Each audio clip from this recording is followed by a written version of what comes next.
Welcome into Clutch Talk Sports Radio Live. Now here's your host, Kevin Gray. Good afternoon. Welcome to Clutch Talk Sports Radio Live on the Sports Radio America Network, presented by Media MPC. Go to www.mediampc.com and download the app on your iOS and Android devices. Get your mobile press conference on with Media MPC. You can visit ClutchTalkSportsRadio.com. That is ClutchTalkSportsRadio.com for everything for the CT Sports Radio live show. And you can follow us all over social media on Twitter, Facebook, and Instagram at CT Sports Radio. Good afternoon to everyone joining us live on SportsRadioAmerica.com, TuneIn Radio, and the TuneIn app. And also streaming live on YouTube. Go to youtube.com/ClutchTalkSportsRadio, and you can see our show currently streaming live right now on YouTube. And make sure you hit the subscribe button for all of our videos for the CT Sports Radio live show. We are here to send you off into your weekend on the Clutch Talk Sports Radio live show. My producer, Memphis, Spence, along for the ride with me today. A tremendous weekend of action all across the entire sporting landscape to get you ready for right here on the Clutch Talk Sports Radio live show. The Tour Championship in full swing, the Little League World Series. You got the U.S. Open tennis tournament coming up here soon in the next few days. Naomi Osaka defending her U.S. Open tennis championship. You've got preseason action across the NFL. Week number 3 of the NFL. The Dallas Cowboys taking on the Houston Texans this weekend right down here in Dallas, Texas, as the Cowboys open up and play their first preseason game at home against the Texans this weekend. We've got a lot to talk about with the Dallas Cowboys a little bit later on in our show. But before we get into anything, Memphis, how are you this afternoon, sir? I think he's there. Memphis. Oh, I'm good. There he is. No, I'm good. Yeah. Fooling around here trying to make sure that we got the best broadcast signal here. But I'm here. I'm out here. Yeah, Memphis along for the ride. It's going to be a huge weekend of action across the NFL. The NFL preseason action for week number 3 already underway with a slew of games on Thursday night. Got a couple of games tonight on Friday night. As we look at the schedule, the Browns taking on the Buccaneers and the Detroit Lions hosting the Buffalo Bills. So Memphis is going to be particularly interested just because he's in Tampa with the Tampa Bay Buccaneers as they host the Cleveland Browns. This weekend's action includes the Texans and the Cowboys, Cardinals and Vikings, Bears, Colts, Saints, Jets, 49ers, Chiefs, Broncos, Rams, Chargers, and Seahawks. And then on Sunday, the Tennessee Titans. Oh, it's going to be an interesting household for you, Memphis. The Tennessee Titans taking on your Pittsburgh Steelers. So yeah, about that. Sunday evening is going to be quite the interesting evening for you because I know your wife is a huge Tennessee Titans fan, and you being a Steelers fan, that should be interesting on Sunday night. So good luck with that. But let's talk about last night. So preseason week number 3 already underway. Some games played last night. Look, man. Pat Shurmur loves himself some Daniel Jones, okay? Now, look, I'll give Daniel Jones credit. He's played well, right? Daniel Jones has played well in the preseason. But it's the preseason, okay? It's the preseason. Look at me. It's the preseason, okay? Daniel Jones, yes, has played well against the 2s and 3s, but what he hasn't proven yet is the idea that he is the franchise quarterback. But don't tell that to Pat Shurmur because your man Pat Shurmur is already infatuated with the idea of your man Daniel Jones playing for the New York Football Giants. Now, look, again, give credit to where credit is due. Daniel Jones has come in and handled this New York media circus pretty well so far. But at the same time, what he's not ready to do is to step in on a full-time basis and play quarterback for these New York Football Giants. And as you look at what the Giants have, right? Yes, Eli Manning. Yes, a guy who has been there, done that, well over 15 years in the league, has won a couple of Super Bowl championships, but over the last few years, obviously has not been very good. And then you bring in this kid, Daniel Jones, right? Daniel Jones, obviously a Duke product, a guy who in Baker Mayfield, just like the rest of us, were like, how in the world and why in the world would you draft a guy in Daniel Jones, knowing that he didn't have a winning record in college?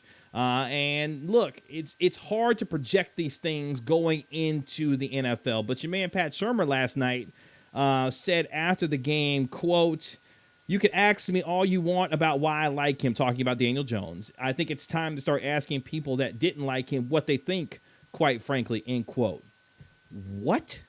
Look, Daniel Jones has played well against 2s and 3s. He has not played against anybody of significance. Yes, he's played well. He's completed the football down the field, has some nice deep ball throws. Yes, has been doing well in terms of completion percentage. But what we don't know is how good he will be under real pressure, under the real bright lights of New York City, and what that means for him in a bad football team that we saw last year for the New York Giants and how they'll be this year. Saquon Barkley's the best thing that they got in New York, right? He's the best thing that they got. Daniel Jones, it would be a punishment and a crime to him to put him in this situation, to put him on the football field right now, knowing how badly this football team is, knowing that Eli Manning still has something to offer. Yes, may not be very much, but at the same time, still has something to offer, in that you don't want to put Daniel Jones in a situation where he fails from the very beginning. I'm not one to get these quarterbacks out here immediately. You saw how the Chiefs treated with Patrick Mahomes a couple of years ago. They had a good quarterback in Alex Smith. They were able to let Alex Smith continue to lead the football team until they felt that Patrick Mahomes was ready. And once they felt Patrick Mahomes was ready, they gave him the car keys, and look what he turned into. He turned into a league MVP. I'm not saying that Daniel Jones is going to turn into a league MVP. What I'm saying is there's no reason to rush Daniel Jones onto the football field. For who? For what? The Giants are a bad football team. Eli Manning is still healthy. Yes, turns the ball over way too much. Yes, is prone to do a lot of dumb things with the football. And yes, has regressed over the last several years. But at the same time, there's no reason to get Daniel Jones on the football field now. And I'm not one to get real charged up over preseason games, over preseason performances, and how good a guy looks or doesn't look. Except for you're talking about Jimmy Garoppolo, because what Jimmy Garoppolo did earlier this week was just bad on Monday, going 1 for 6 with 0 yards and a 0 passer rating.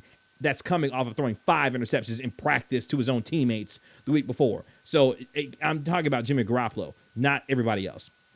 But Daniel Jones, let's back it up. Let's slow down. It amazes me how Giants fans have gotten charged up over some preseason games, how Pat Shurmur has gotten charged up over some preseason games. This is what I don't understand about NFL coaches when it comes to the preseason. They get all charged up about these rookies out here playing against 2s and 3s. I know that these guys look good against these other guys that probably won't make NFL rosters. But when you're talking about the quarterback position, when you're talking about the most important position in all the sports, you have got to be sure. You have got to be sure that he can carry the load against the first teamers on defense. And we don't know if Daniel Jones can do that. Daniel Jones had a losing record at Duke. There were questions about his accuracy coming into the NFL. Yes, it looks like he has improved on that, but again, he's done that against 2s and 3s. No one of significance. Wait until we get into the regular season, and if you're the New York Giants, and John Marr has already talked about this, there's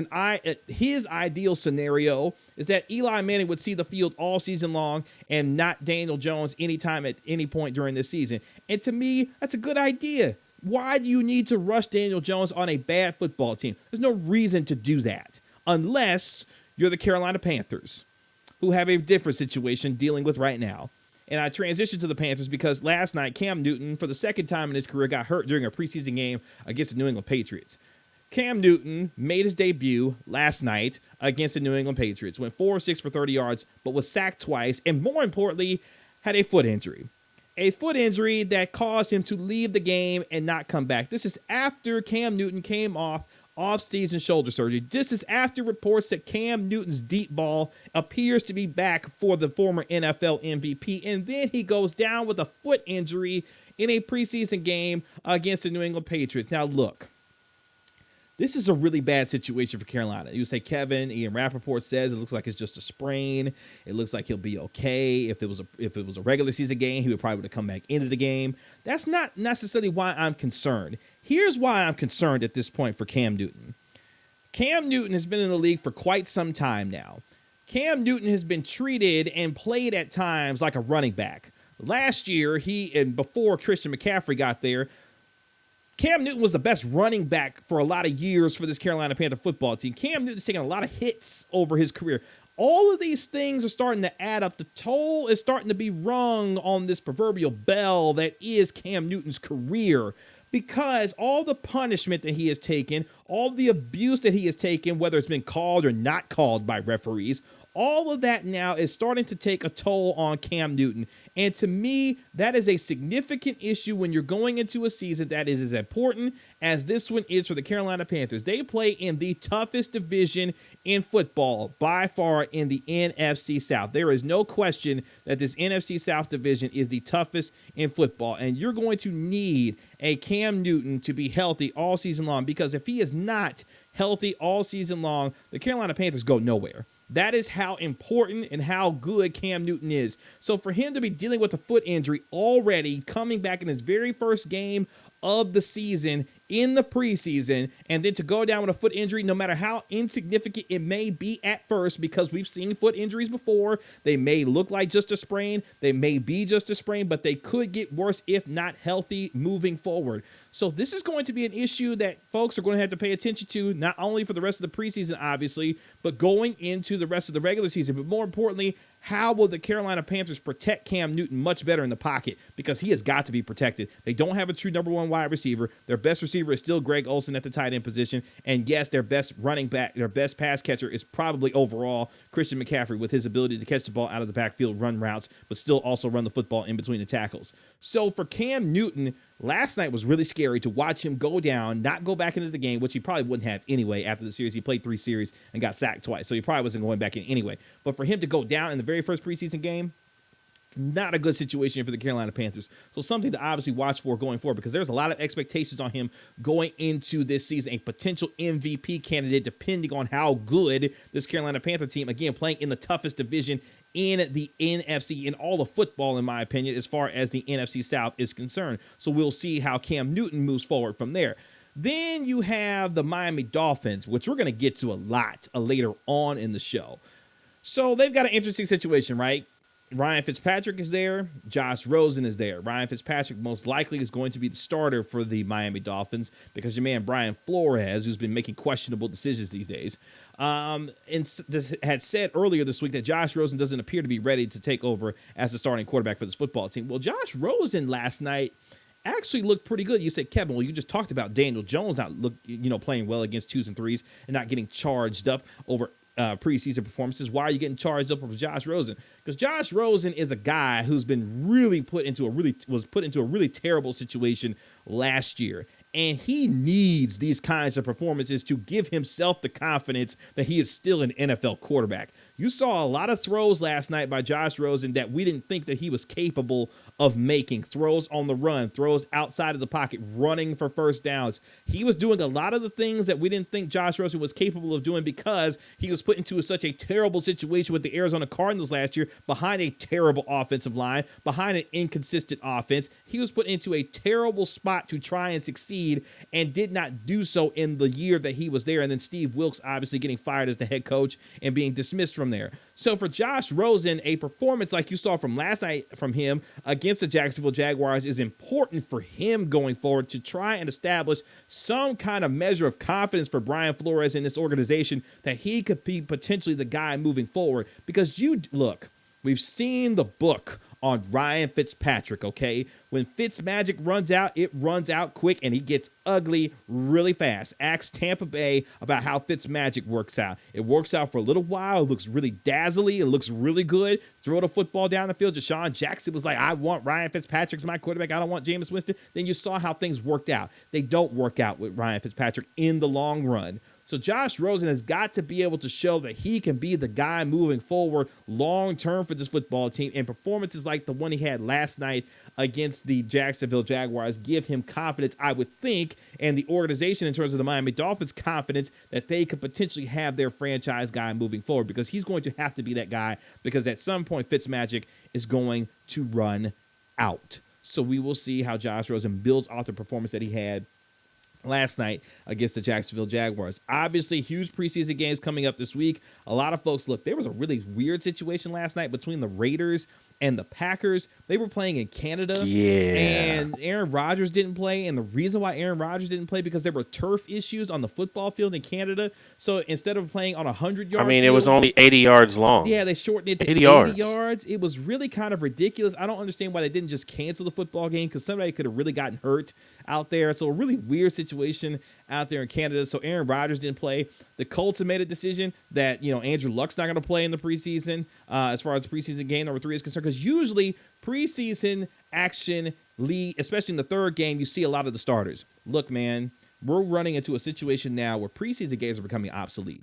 Because if you're not going to see starters on the field for extended periods of time, why are we playing a preseason? Because a lot of these guys need the kinds of reps to try and make teams. I'm talking about the fringe guys need these reps to make teams. Before we're not going to see first teamers, especially for long stretches of periods of time. There's no reason to have preseason games anymore, or at minimum shorten them to at least to only 2 preseason games, because this is kind of ridiculous. Because I for sure thought we were going to see a lot of these guys on the field, especially some of the starters, just to see what they look like. That's not going to happen for a lot of these teams. And moving forward, the NFL is really going to have to think about, look, man, do we really need 4 preseason games? The collective bargaining agreement is coming up at the end of the 2020 season, and there's going to be a hard look at preseason games and the amount of preseason games that teams are playing. And there could be a situation where they shorten it from 4 to 2 or eliminate it altogether. I wouldn't mind if they eliminate it altogether, or at the very least shorten it to 2. And if they do shorten it to 2, maybe you'll see these guys play a little bit longer.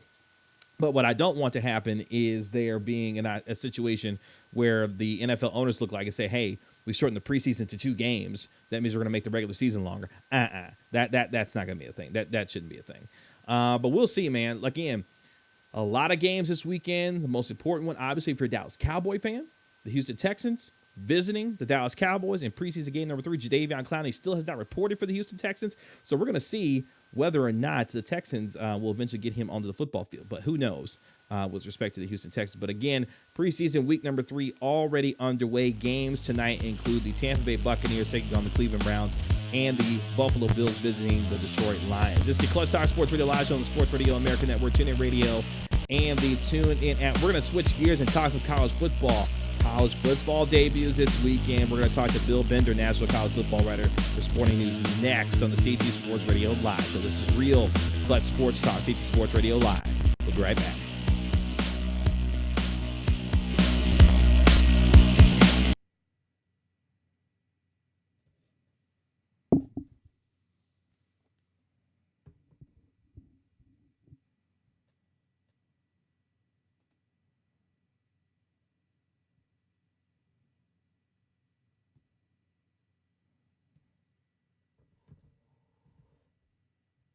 Be coming along on the harpsichord. Indeed. Did I tell you the Viscount got a new powdered wig and fainting couch? Yes. Yes, you did. He put the couch in the parlor, if I'm not mistaken. Indeed. Do you need a new powdered wig? No, thank you. This one is fairly new. Unless you find it wanting in some way. No, it's nice. Thank you. 19th century Victorian life was boring. It only seems interesting because we watch literary adaptations and everything else on DirecTV. Get 45,000 shows and movies. Get DirecTV. More for your period drama thing. That's our thing. Requires subscription to DirecTV's top-tier premier programming package. Other packages have fewer titles. Restrictions apply. Visit DirecTV.com. Snickers presents 3 p.m. Brainstorms, world-changing ideas that unfortunately were conceived during the hungriest time of day. Like this one from June 1992. I think we should redo all airport bathrooms. Okay. Let's start by replacing the toilet flushers with laser sensors. We got those? Well, flushers have worked fine for 100 years, but lasers sound fun. What if they don't work? How about we add a really tiny button that's impossible to find? Ooh, you know what? Or we could startle people with sudden random flushes. There you go. Let's do both. What else? Replace all the paper towels with fans? Smart. Yes, that'll save energy. No, because I think it should run 10 minutes longer than necessary and have the heat and force of a jet engine. Fun. Love jets. What about sinks? Let's give them non-functioning sensors. Non-functioning, okay. But then no one can wash their hands. Right. And then they won't waste our hot air drying their hands. They'll just leave. I love it. Change every airport bathroom on Earth. Yeah. I like that. Thanks. Don't brainstorm hungry. A reminder for your friends at Snickers. Blood orange, you funky. Blood orange, you fresh. Blood orange, you zesty. Blood orange, you the best. The breeze now has blood orange. From the kitchen to the car. You can clean away stinks with a fresh twist. It don't matter where you are. Let's try it. Funky. A breeze, fresh. Let's try it. Zesty. Blood orange and spritz. Breathe happy Febreze.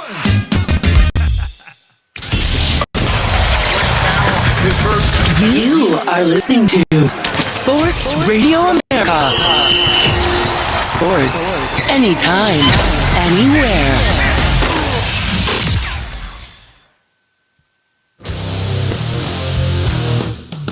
Welcome back in the Fox Sports by Media and PUC. Go to www.mediapc.com. Download the app on your iOS and Android device and get the mobile phone NPC. You can follow the Fox Sports Radio Live on all of the social media on Twitter, Facebook, and Instagram at PUC Sports Radio. Talk Sports Radio.com. Everything to do with our show, and make sure you go to PUC.com. Radio and subscribe to our show currently streaming live on YouTube. Thank you for listening live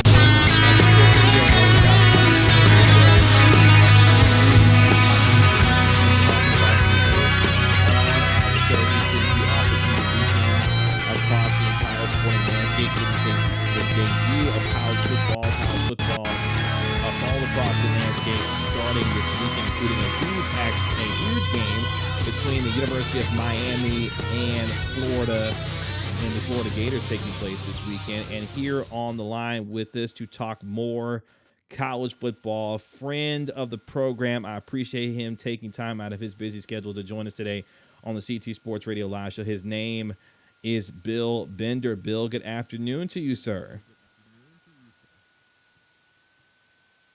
Hey, Kevin. Thanks for having me on. Hey, thank you so much for taking the time with us today on the Clutch Time Sports Radio Live show. Bill, we'll just jump right in. Miami taking on Florida in a huge college football matchup this weekend. Before we get into that matchup specifically, how excited are you about the brand new college football season starting here this weekend? No, I'm not a huge fan of Week 0, but at least in this case, they gave us a good game. It's like I've been saying all week, like the high-end appetizer. I don't know what you guys like, but it's a good one. And when you get Florida and Miami on the same field with the anticipation, breaking in the 150th season, we can get into it, but I just think the quarterback play is so intriguing here, whether it's Felipe Franks or Williams on the other side making his first start. And what capacity might we see Tate Martell on the field? I think there's a lot of intrigue all the way around there. Miami taking on Florida in Orlando, Florida at Camping World Stadium. It's been a topsy-turvy time, if you will, for the Miami Hurricanes. A brand new head coach with Manny Diaz. Tate Martell not the starting quarterback for the University of Miami. Felipe Franks, of course, starting and returning for the Florida Gators for Dan Mullen's football team. Should be an exciting time in Orlando, Florida. We're talking with Bill Bender, national college football writer for Sporting News today on the CT Sports Radio Live show. Looking at the overall preview of this college football season, we know Clemson and Alabama. We've talked about them ad nauseum. For you, who is a dark horse inside the top 25 that we aren't really talking about right now that really could have a big-time season given what we know about them? Well, I think, once you get out of the top 10, it's hard to find a real national championship contender. The top 5 is very solid. The 6 through 10 is any order of teams that might break through the playoff. I mean, the deepest sleeper I can give you, and this is a long shot, and they have to beat Iowa early, is Iowa State. And I think if they get the quarterback play they need, if they can get to November with a shot to win the Big 12, they get Oklahoma and Texas back-to-back. I've heard the talk about Utah, Washington, Oregon. I understand that. Somebody has to come out of the Pac-12. But Iowa State's about the deepest sleeper I'm willing to go that can get to the playoffs. Iowa State coming into the season ranked number 21 overall in the AP poll. We will see how Iowa State navigates through a tough Big 12 where Oklahoma and Texas, Sam Ehlinger declaring Texas is back. And, of course, Oklahoma looking to have a third consecutive Heisman Trophy winner at the quarterback position with Jalen Hurts officially being named a starter there. We're talking with Bill Bender, National College Football Writer, today on Clutch Talk Sports Radio Live Show. My name is Kevin Gray, host of CT Sports Radio Live. Obviously, the top five, Clemson, Alabama, Georgia, Oklahoma, and Ohio State, obviously five of the best teams in the country. When you start looking at 6 through 10, though, LSU, Michigan, Florida, Notre Dame, Texas. The question that a lot of folks down here have, Bill, is Texas really back with Tom Herman and this program looking to have a big-time season in the Big 12 this year? Well, I think as you look at that program, the chances are there to prove it, whether it's against LSU, whether it's against Oklahoma, whether it's, going out and winning that Big 12 championship, which we've waited on them to kind of go out and do. I think that's what you got to keep in mind. Oh, forgive me, there's some kids running off the bus here, but I think Texas has this opportunity to really break through and maybe go snag a playoff berth. I mean, we can go back and forth on it. I like them a little more than Oklahoma, but feel free to tell me otherwise. Texas has got a lot to prove. I think the swagger, at least in theory, is back with Tom Herman. They're going to have a chance to prove it early as they have a home game, of course, against the LSU Tigers, and then the Red River game, of course, in against Oklahoma right down here in Dallas at the Cotton Bowl on October 12th. So they got a chance to prove it. I think for at least on the periphery, the swagger is back for Texas, and that's might be half the battle when it comes to the University of Texas in and of itself. So we'll see how they match that going forward. We're talking with Bill Bender, National College Football Writer, today of Sporting News right here on the Clutch Talk Sports Radio Live Show. Bill, we know you got to run here in just a moment. Obviously, we've talked about Clemson and Alabama being obviously potentially playing in another national championship this year. If it's somebody other than Clemson or Alabama winning a national championship, who in your mind has the best opportunity to supplant one of those two teams and potentially win a national championship this season? It's a pretty elite group, Kevin. I think, Georgia and Ohio State would be the first two off my mouth in terms of talent, quarterback play. Justin Fields, obviously a huge X factor for Ohio State. I like both of those teams' lines, too. I mean, you look at offense. You look at Georgia's offensive line. Everybody I've talked to said this could be their best offensive line ever. And when do you hear that? We haven't heard about that since, the Herschel days. Then conversely, Ohio State's defensive line, I know you guys have been looking at these pictures of Chase Young. I mean, how the before and after from high school to the NFL is incredible, what they've done with him. And I think they've got a lot of depth on that side. So everybody else, 6 through 10, we're kind of throwing darts. But that top 4, top 5, I really believe that's where you're going to find the national champion. And, of course, the top 5 being Clemson, Alabama, Georgia, Oklahoma, and the Ohio State University looking to potentially supplant Alabama and Clemson. Of course, Clemson, the defending national champions. Bill, tell the folks that they can find you on your social media and your platform, sir. Yeah, I'm at Bill Bender 92. It's at sportingnews.com on Facebook. I know, it's that time of year, and I appreciate you guys fitting me in because I know I'm going to talk to you 3, 4, hopefully 5 more times along the way. And like I said, Kevin, at the end of the road, we're going to be talking about Clemson and Alabama, unfortunately.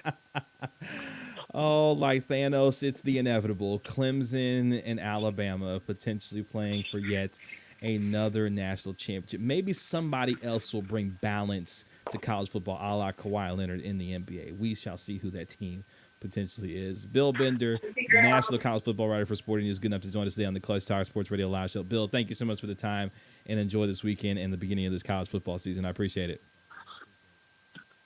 You guys are the best. Thanks so much for having me on. Appreciate it. Again, that is Bill Bender, National College Football Writer for Sporting News, good enough to join us today on the Clutch Talk Sports Radio Live Show. Yeah, man, Miami, Florida. Miami thinks that they got the swagger back, man. Look, I'll give Manny Diaz credit, the first-year head coach for the Miami Hurricanes. He believes in that old Miami swagger, man. He believes in it, loves it, embraces it. Well, I mean, he's the He's the creator of the turnover chain. Yes, Of course yes. I mean, the turnover chain is maybe the best thing that's come to college football in the last 10 years that I've been doing this thing. So I mean, that type of swagger, bringing that back, and by the way, that defense is really, really good. He has maybe the best linebacking core in the nation right now. All seniors, they know what to do. And by the way, here's a hint. They've only given up 35 points, I think, 3 times in the last 3 years with Manny Diaz as a defensive coordinator. First year as a head coach, but that defense knows what it's doing. Yeah, he came back to Miami under some questionable circumstances. He had left and resigned as defensive coordinator, took the job at Temple. Then Mark Richt, a few weeks later, decided, you know what, I don't want to do this no more either. And he resigned, and Manny Diaz was like, well, I'm going back to Miami.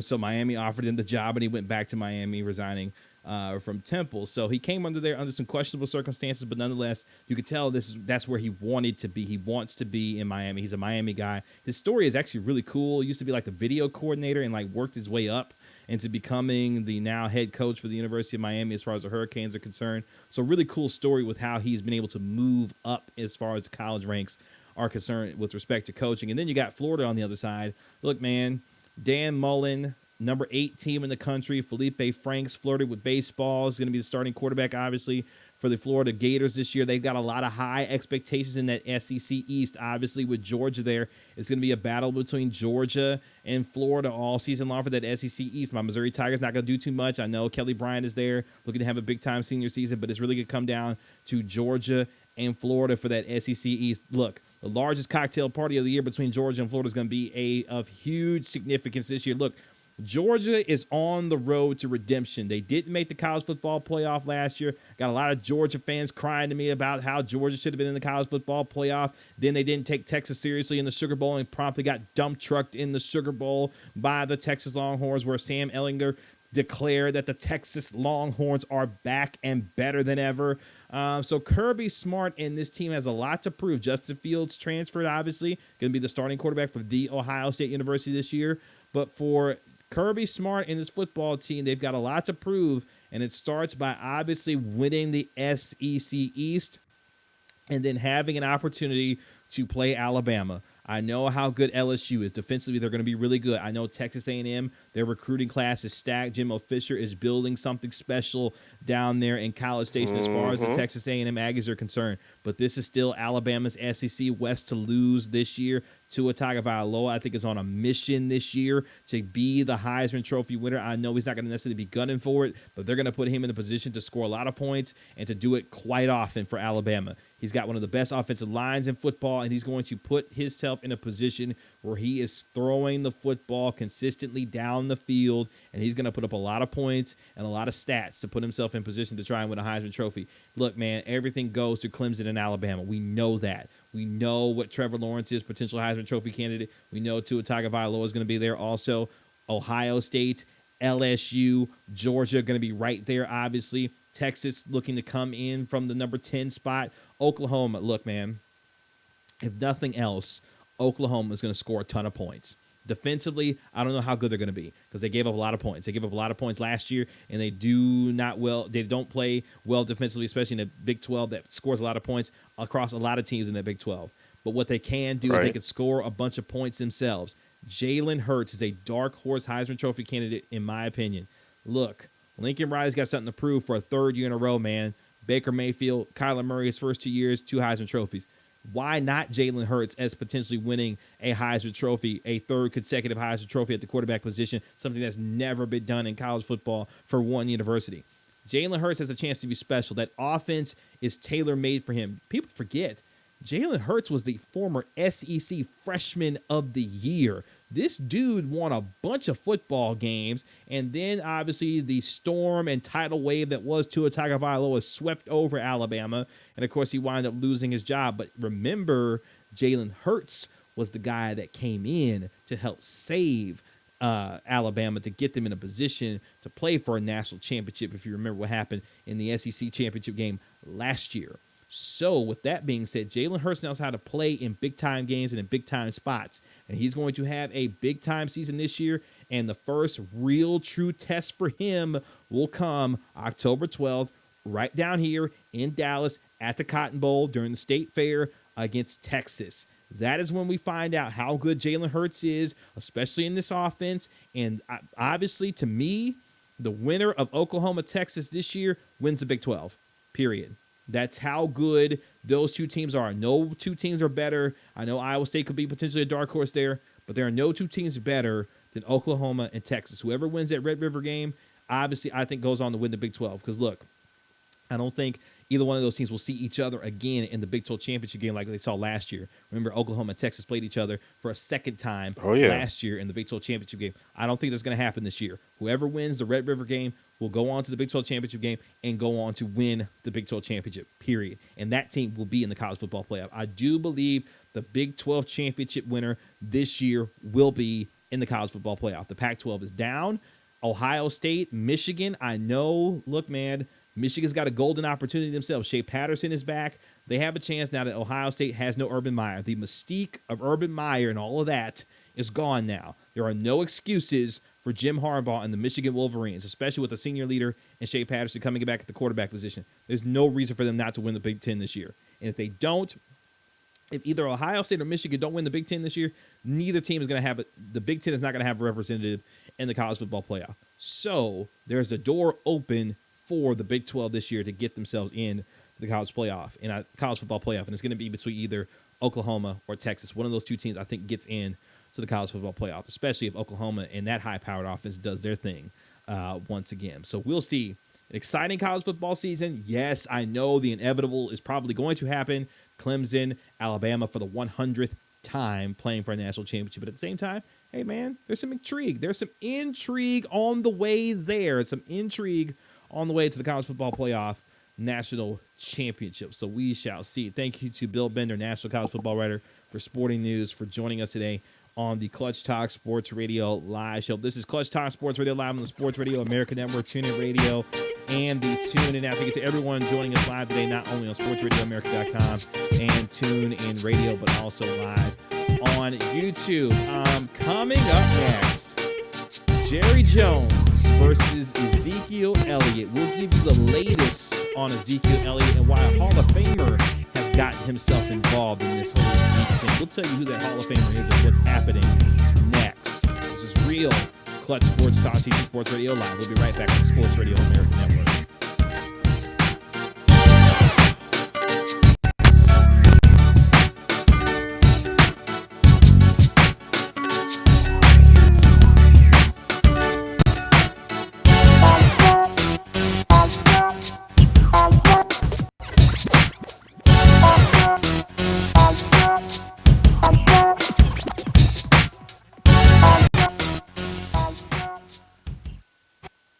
This is firefighter Raphael Poirier for Firehouse Subs. Introducing new Firehouse Pairs. Pair your favorite small sub with a signature side, like the awesome 5-cheese mac and cheese. And remember, a portion of every purchase at Firehouse Subs goes towards helping first responders. Firehouse Subs. Enjoy more subs, save more lives. Participating locations only. Firehouse Subs will donate a minimum of $1 million in 2019 to the Firehouse Subs Public Safety Foundation by donating 0.11% of every purchase. And I would make my poor mom look under my bed every night with a flashlight just to make sure there were no monsters there. Oh, it was spiders for me. I am still afraid of the little suckers. Oh, yeah, nothing like a good spider invasion nightmare. Yeah, I am like so afraid of hackers who are going to steal my data from one of my sites. I mean, it's like crazy, right? Dude, that's a very real thing. Yeah, you should totally be afraid of that. Yeah. Really? No, come on, you guys are messing, right? No, seriously. Do you have Veracode? Should I? Yeah. Well, but I spent a buttload on security and compliance and, firewalls. Oh, he has firewalls. What's going to happen? Oh, not much unless you count the complete breach of your apps. What? Yeah, dude, you are totally vulnerable at the app layer, no matter what kind of security you have in place everywhere else. Oh, no, I'm a dead man. Well, not really a dead man, just a man with too many back doors. And too many hackers ready to move in. Yikes, what can I do? Just get Veracode and involve them from development for future projects. For sure. I mean, we have it on all our sites. Yeah, we are totally protected, no matter how deep the threat goes. Okay, I'll do it. Yes. Thank you. Oh, and you know what else I'm afraid of? Monkeys on bicycles. Totally. Monkeys can ride bicycles? Veracode, securing the data that powers your world. The Santon Barbecue Grill is the official grill of backyard fun for you and your Mosquitoes. Whether you're grilling for one or feeding a whole Brood of mosquitoes. our durable and portable grills are perfect for patios, backyards, and Engorged mosquitoes. Don't let mosquitoes ruin the moment. Orkin, home is where the bugs aren't. Tap now for $50 off your first Orkin service with promo code 50OFF. This is Ezekiel O'Neal. You know Shaq, Shaq Diesel, Superman, Big Aristotle, Big Cactus, Big Shamrock. If you're not listening to Sports Radio America, play Shaq Fu.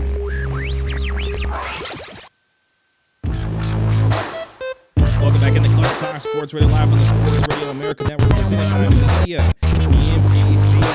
Go to www.mediampc.com and download the app on your iOS or Android device. Get your moments from the conference call with Media MPC. Go catch us live with Mike and download it. Subscribe to our free podcast available on Apple Podcasts. Anywhere you get your podcast. Radio. We are live on YouTube and on SportsRadioAmerica.com, Stupid Radio, and the TuneIn app.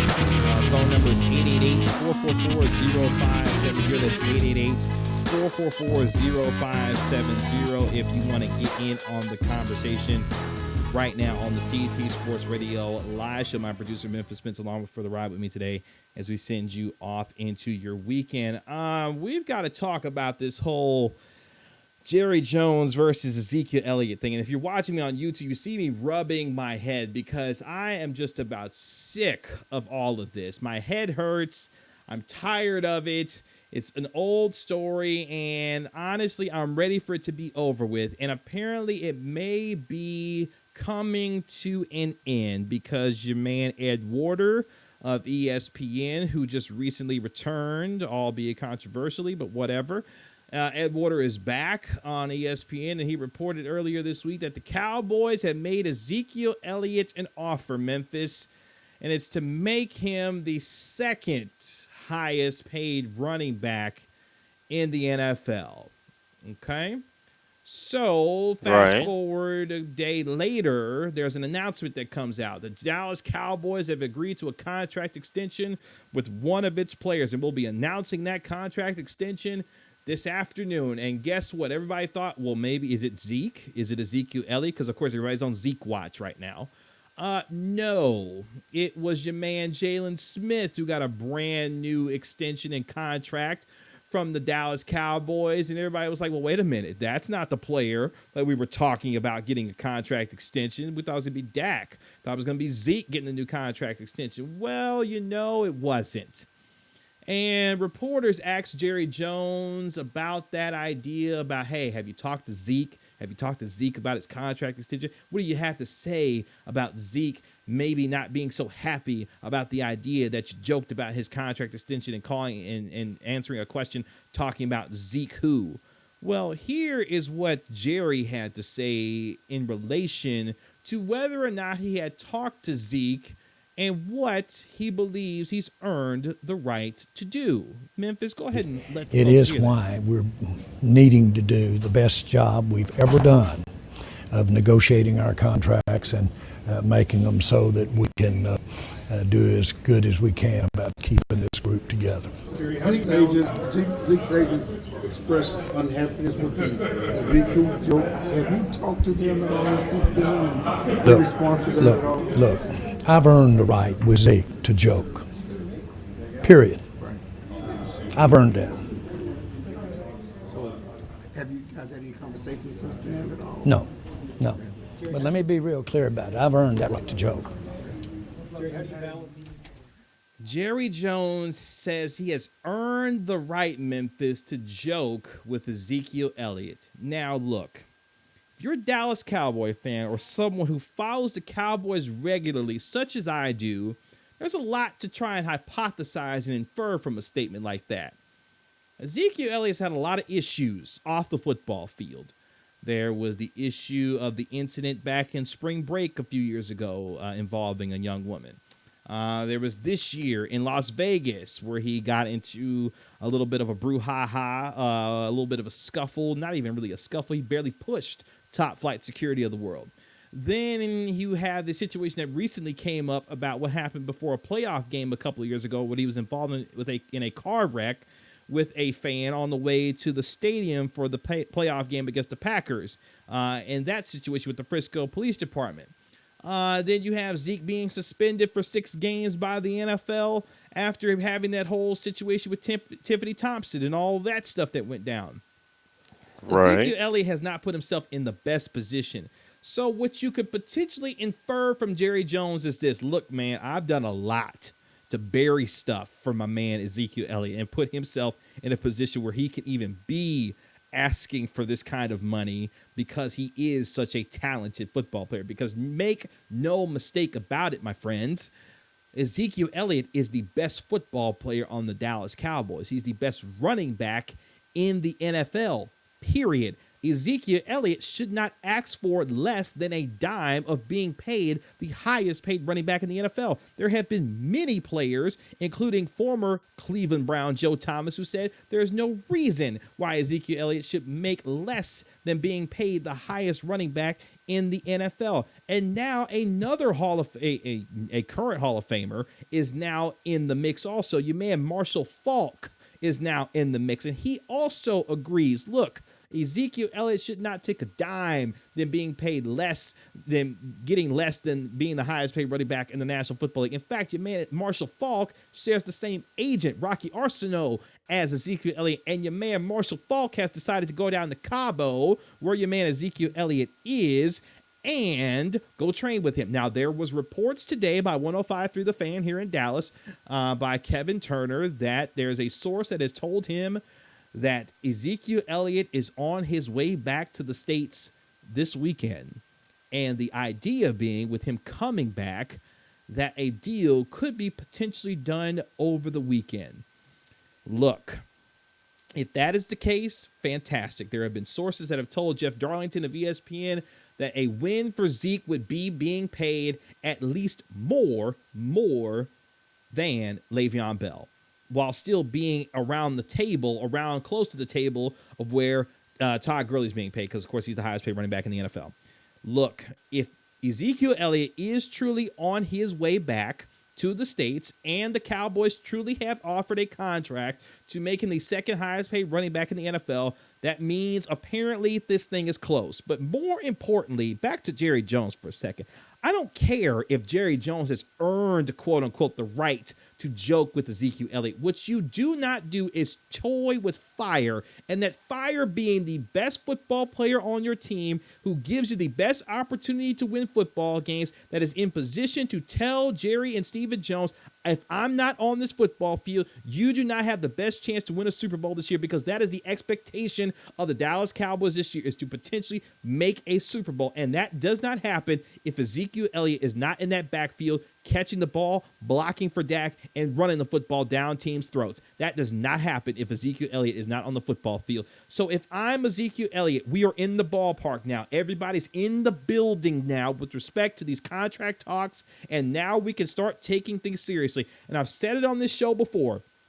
These things don't get done typically until everybody shuts up, until everybody stops talking. Everybody keeps putting out information about what the Cowboys have offered. Everybody keeps putting out information on what Zeke is doing and training in Cabo. There was a video that surfaced of him and his training down there in the rain in Cabo. These things tend to happen when everybody quiets down and these parties get into a room and hammer out the contract details. I do not have a problem, as I've said many times on this show, with Ezekiel Elliott holding out and continuing to hold out to the point where he has to miss games in order to get what he wants, because the Cowboys have to understand something.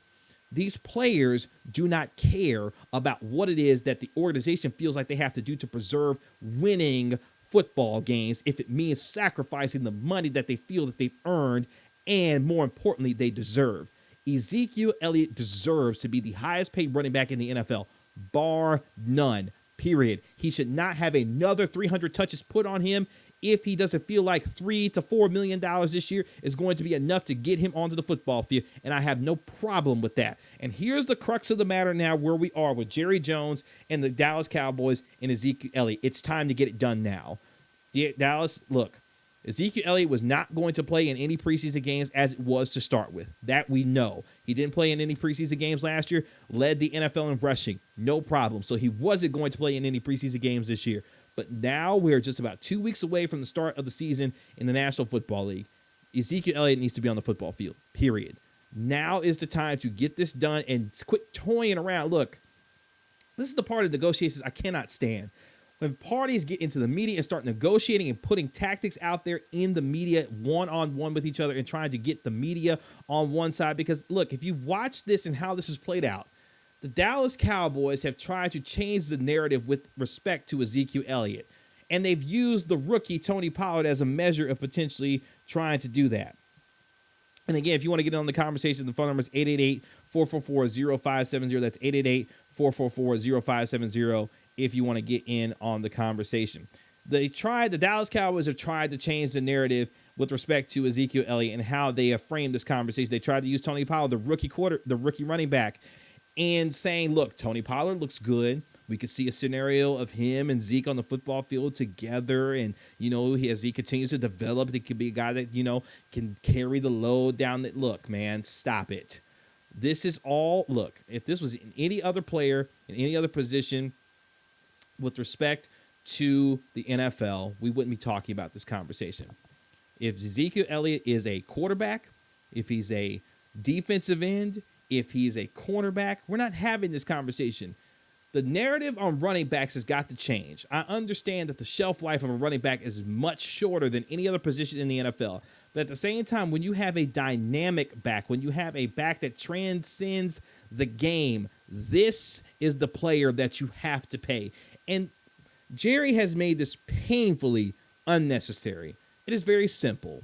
You have the best running back in football on America's team, and the value of what he brings to the Dallas Cowboys cannot be understated and should not be understated any longer. And the Dallas Cowboys have botched this negotiation from the standpoint of this. Stop trying to minimize the importance of Ezekiel Elliott by saying that there is value for him just being a Dallas Cowboy, or using that argument for any Dallas Cowboy, whether it be Dak Prescott, Amari Cooper, or any other player. Quit trying to put the value of what being a Dallas Cowboy is with respect to not giving these guys the money, and quit using the narrative that you don't have enough money to pay them. Looks like we got a caller on the line. Looks like we got Tyler on the line. Tyler, what's going on, man? Hey, what's going on, Kevin? What's going on, man? Talk to me.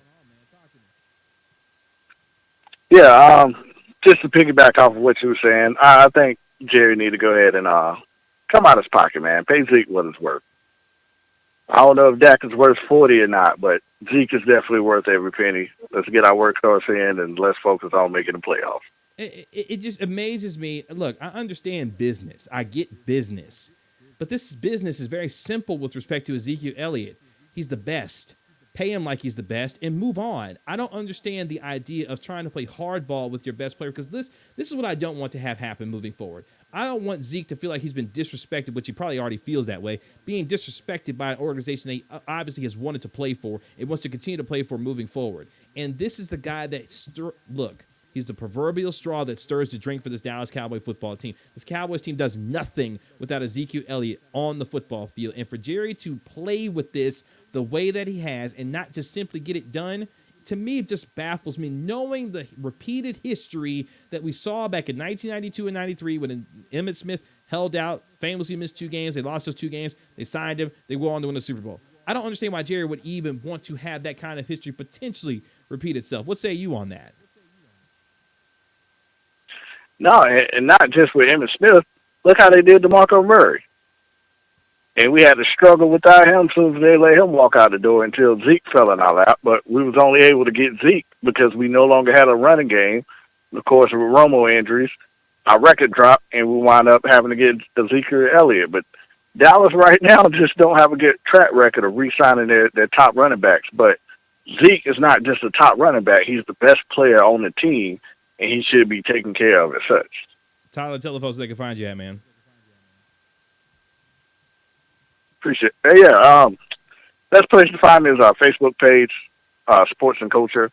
On Facebook, you can find all our blogs, the website, internet, Twitter account on that one page. Tyler Butler, the CEO of My Sports and Culture down there in South Carolina, doing his thing. Tyler, I appreciate the call. Fellow Cowboy fan, good enough to join us on Close Talk Sports Radio Live Show. Tyler, I appreciate the phone call, man. Thanks, man. Ezekiel Elliott it's very simple. Ezekiel Elliott's the best player on this football team. Ezekiel Elliott knows his worth. He's going to go get his worth. Dallas needs to understand that this is not going to happen until he gets paid and becomes the highest paid running back in the National Football League. Zeke feels disrespected. He feels disrespected by Jerry Jones. He feels disrespected by this organization and not understanding the urgency of the matter of getting this done. This should have been done weeks ago. This should have been done when reports came out that Ezekiel Elliott was even threatening to hold out. Why? Because his importance on this football team is that of the utmost. The best player on this team who allows his team the best chance to win week in and week out. And until Ezekiel Elliott's on the field, look, man, just get it done, Jerry. Snap them old crinkly fingers and get it done. Jerry's heard it from all over Dallas. As far as the Dallas Cowboys fans are concerned, he's heard it from the national media. Look, Ezekiel Elliott should not play for less than what to be paid the highest paid running back in the NFL, period. And until that happens, we're going to continue to have the stand-up, but it looks like it might be coming to an end. It may be coming to an end. If that is the case, finally, Dallas Cowboy fans like Tyler and myself and others, we can rest assured that the Dallas Cowboys are in the best position to potentially go out and win a championship. And that only happens, I said it on Monday, and I will say it every day moving forward. I don't care if the Cowboys go 16-0 and win and go undefeated all the way up until the NFC Championship game, and Ezekiel Elliott's not on the football field. If they lose that NFC Championship game and Ezekiel Elliott's not on the football field, guess why they could have won the NFC Championship? It would have been because Zeke Elliott would have been on the football field. But it looks like we may not have to get to that point. And look, I'm glad that we don't have to get there, because now that both sides are in the ballpark as far as what the contract should look like, it's about the guaranteed money now, how much Zeke is going to get guaranteed, and getting this over with, because this storyline has gone on way too long and has gotten way too big when it didn't have to. And that's Jerry Jones' fault. That's Stephen Jones' fault. I don't fault Ezekiel Elliott for what he's done. And we'll say, Kevin, Ezekiel Elliott shouldn't have held out with 2 years left on his deal. His value is no higher than what it is right now. Under 25, with the ability to make more money going forward and not have any more touches put on him. His value is no higher than what it is right now. So for him to hold out, it's the perfect time for him to hold out, because he's not going to get any higher value as far as his money is concerned than what it is right now, period. So with that being in mind, no problem with Ezekiel Elliott holding out. We will see if the Cowboys and Ezekiel Elliott get it done this weekend with respect to his new contract to potentially make him the highest paid running back in the NFL. This is Clutch Talk Sports Radio Live on the Sports Radio American Network, TuneIn Radio, and the TuneIn app. You can always join us live today on the CT Sports Radio Live Show. Come back with us at the top of the hour on the Sports Radio American Network, TuneIn Radio, and the TuneIn app, and live on YouTube at youtube.com/Clutch Talk Sports Radio. Subscribe to our channel today. When we come back, is Carmelo Anthony being blackballed by the NBA? There's a Big Three role player who thinks that Carmelo's being blackballed against LeBron James. We'll talk about that next. Top of the hour on Sports Radio American Network, real Clutch Sports Talk, CT Sports Radio Live. We'll be right back.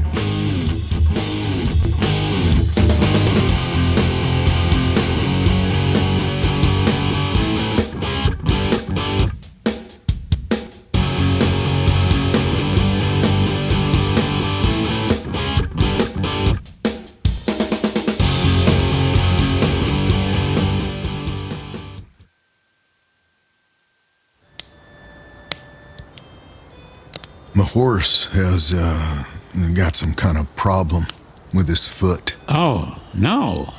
Well, I hope he's okay. Me too.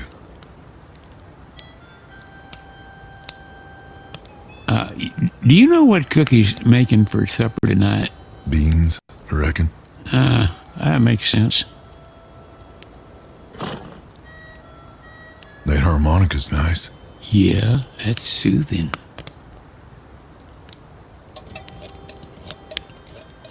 Oh, I'm thinking about getting a new hat. I think you should. Cowboy times were boring. They only seem interesting because we watch Westerns and everything else on DirecTV. Get 45,000 shows and movies. Get DirecTV. More for your old movies thing. That's our thing. Requires subscription to DirecTV's top-tier premier programming package. Other packages have fewer titles. Restrictions apply. Visit DirecTV.com. And now, the worst commercial ever.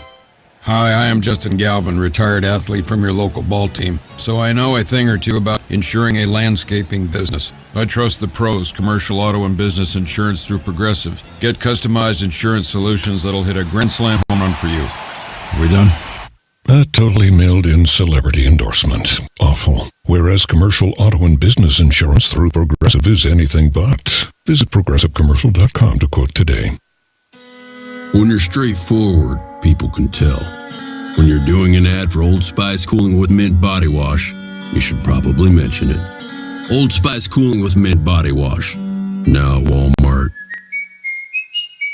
This is Ezekiel O'Neal. You know Shaq Diesel, Superman, Big Aristotle, Big Cactus, Big Shamrock. If you're not listening to Sports Radio America, play Shaq Fu.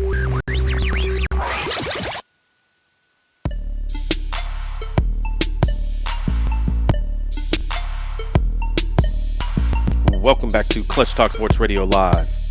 Now here's your host, Kevin Gray. Good afternoon. Welcome to Clutch Talk Sports Radio Live on the Sports Radio America Network, presented by Media NPC. Go to www.medianpc.com and download the app on your iOS and Android device to get your mobile press conference on with Media NPC. You can follow the Clutch Talk Sports Radio Live show all over Twitter, Facebook, and Instagram at CT Sports Radio, and visit ClutchTalkSportsRadio.com. Go to youtube.com/Clutch Talk Sports Radio, and you can subscribe to our YouTube channel and watch our show currently streaming live on YouTube. Thank you to everyone joining us on TuneIn Radio, the TuneIn app, and on SportsRadioAmerica.com. My producer, Memphis Spence, along for the ride with me today on the Clutch Talk Sports Radio Live show as we get ready to send you off into your weekend. The opening weekend of college football, the marquee game being the University of Miami taking on Florida down there in Orlando. You've got the Tour Championship out there in pro golf. The U.S. Open will be opening up here in the next few days as Naomi Osaka looks to defend her U.S. Open Championship. Preseason action in the NFL for week number 3, highlighted by the Dallas Cowboys taking on the Houston Texans as the Cowboys play their first preseason game at home this weekend. So a lot of action across the entire sporting landscape this weekend as we get you ready for that right here on the Clutch Tower Sports Radio Live show. If you want to get in on the conversation, our phone number is 888-444-0570. That's 888-444-0570. That is the Clutch Talk Sports Radio phone line. If you want to get in on the conversation today, coming up here in about 18 minutes, Joey Ickes, NFL columnist, is going to join us to talk all things for the Dallas Cowboys taking on the Houston Texans this weekend and other preseason NFL news and notes. But we're going to switch gears to talk some NBA real quick. It's been an interesting summer for one Carmelo Anthony.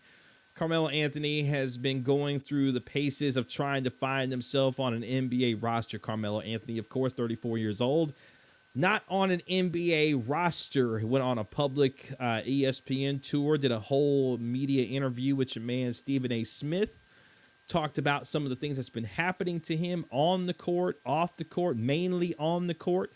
You can see other outlets for what's been happening to Melo off the court with respect to his marriage with Lala Anthony, who's getting ready for the final season of Power that debuts this weekend. So make sure you check that out. I don't know why I'm doing free promo for stars right now, but that's what it is.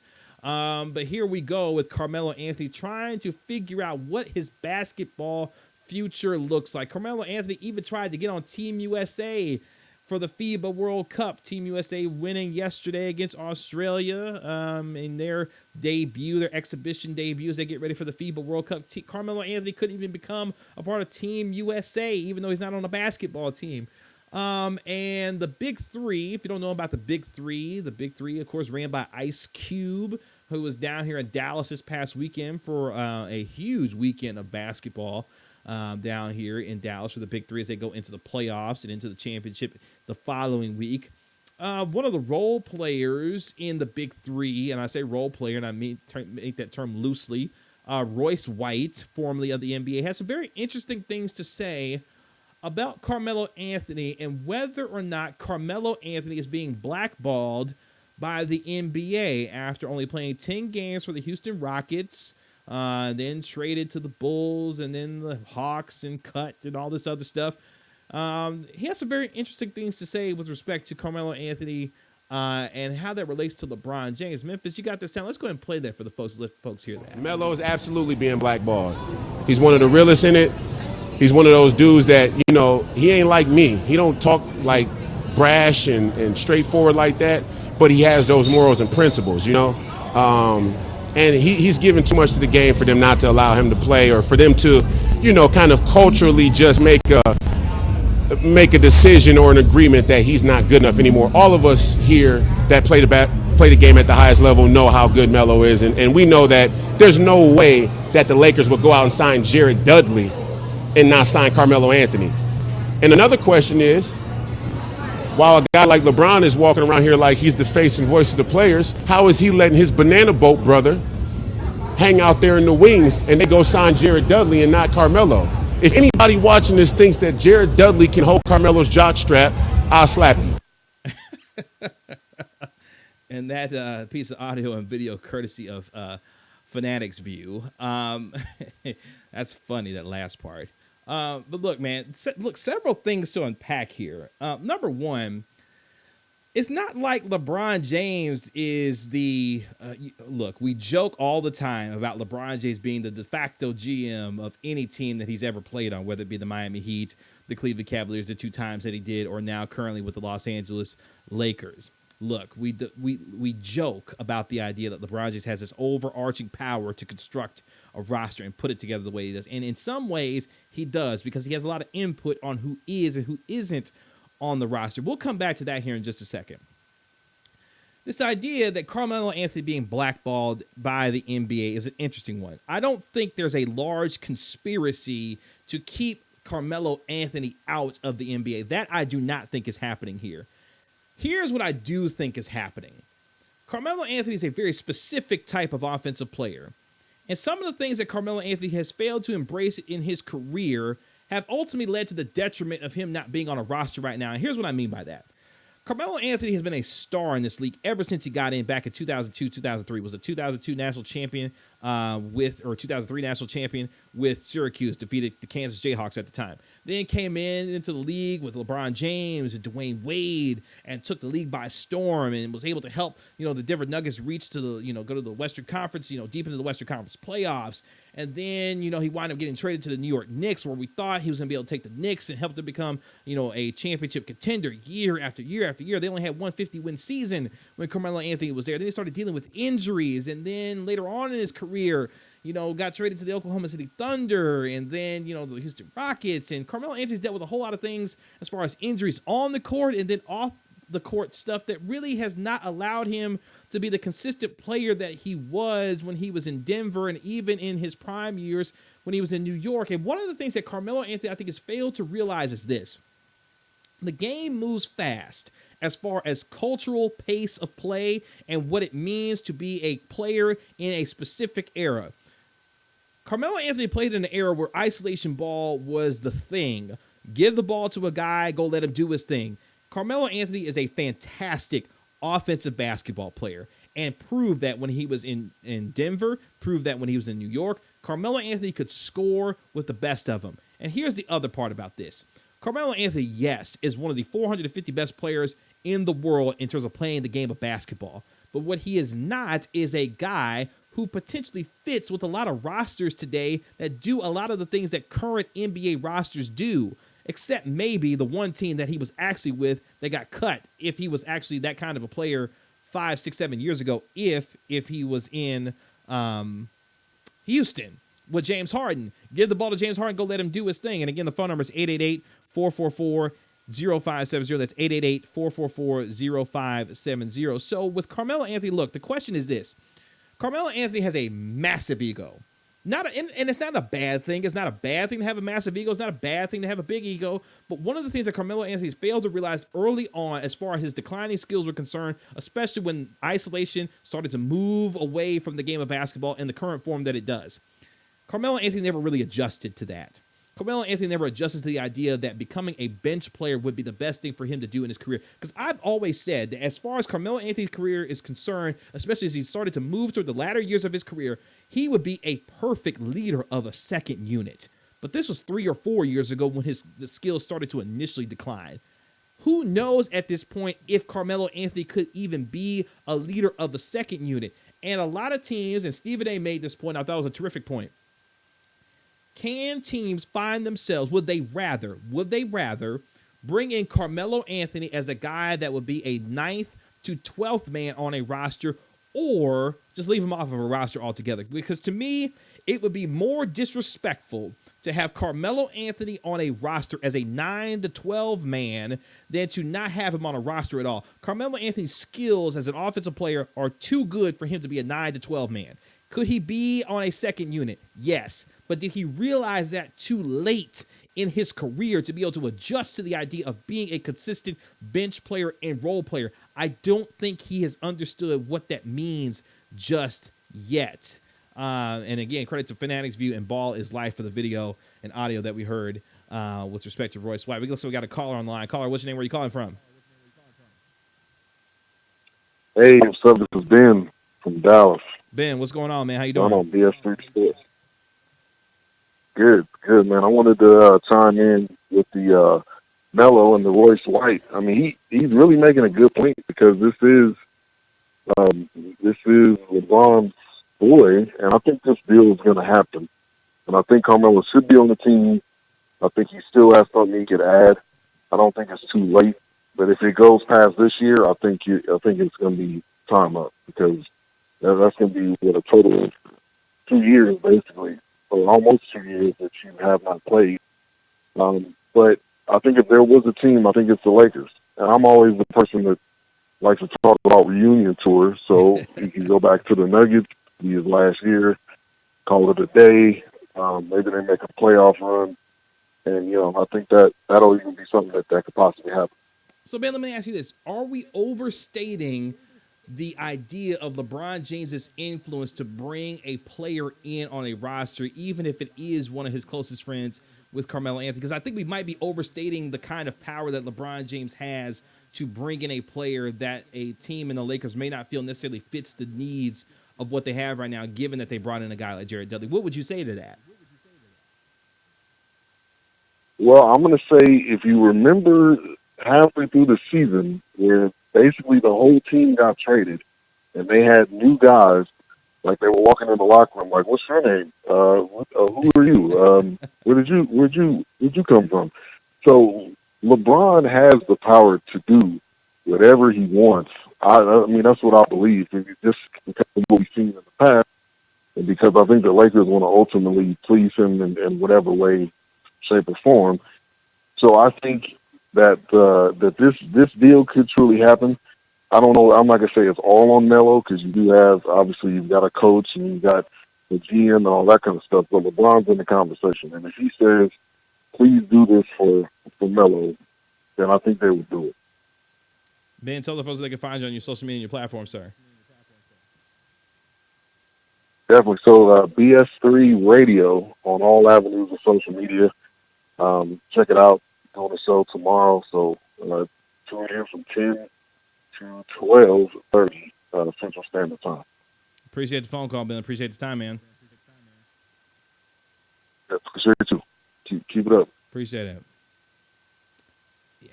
Look, man, this thing is interesting with Carmelo, because honestly, I know LeBron and Carmelo are close, right? They're real close. They're boys. They tight. I don't know if LeBron James owes it to Carmelo Anthony to put him on the roster. LeBron James owes it to the Lakers to do the best thing that is to help the Lakers win basketball games.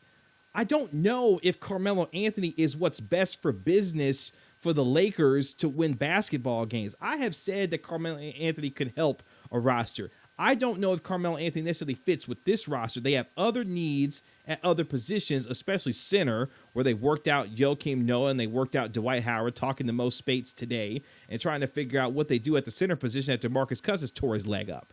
So I think there's other positions at need, and I think they're set at the position that Carmelo Anthony would play. And again, how do you respect Carmelo? Do you say to Carmelo, look, man, we're going to bring you in. Cool, we're going to bring you in, right? But you're going to be a 9th to 12th man.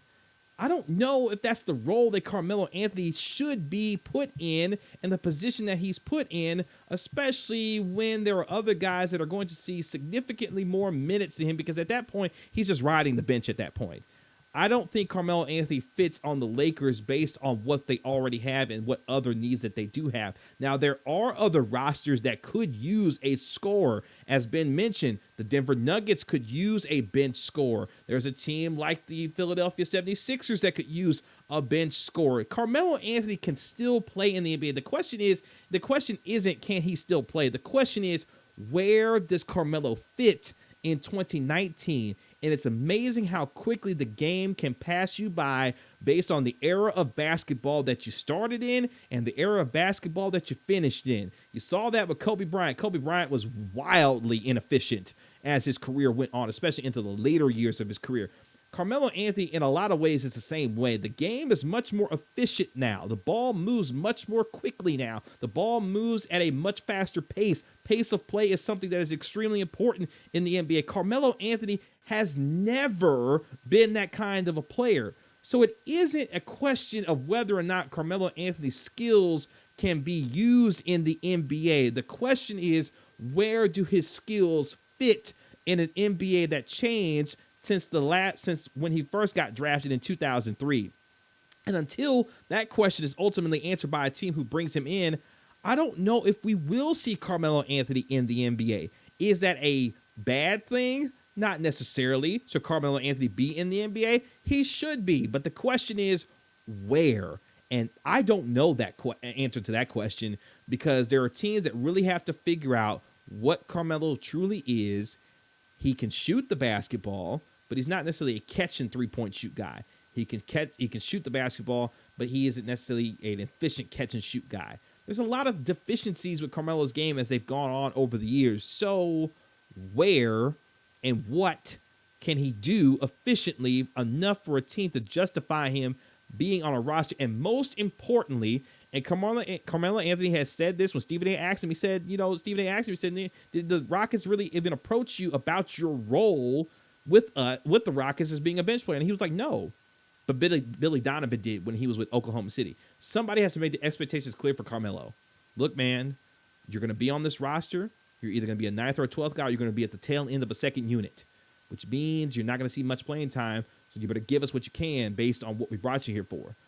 Question is, can Carmelo do that? And he's willing to do that. He said he's willing to do that. Only time will tell if he will do that. Appreciate the phone call, Ben, on the Clutch Talk Sports Radio live show. This is CT Sports Radio live on the Sports Radio America Network, TuneIn Radio, and the TuneIn app, live on TuneIn Radio on the Sports Radio America Network, streaming live on YouTube. When we come back, we're going to talk Cowboys, Texans, preseason week number 3 with Joey Ickes. NFL Columnist next on the CT Sports Radio live show. Come back with us.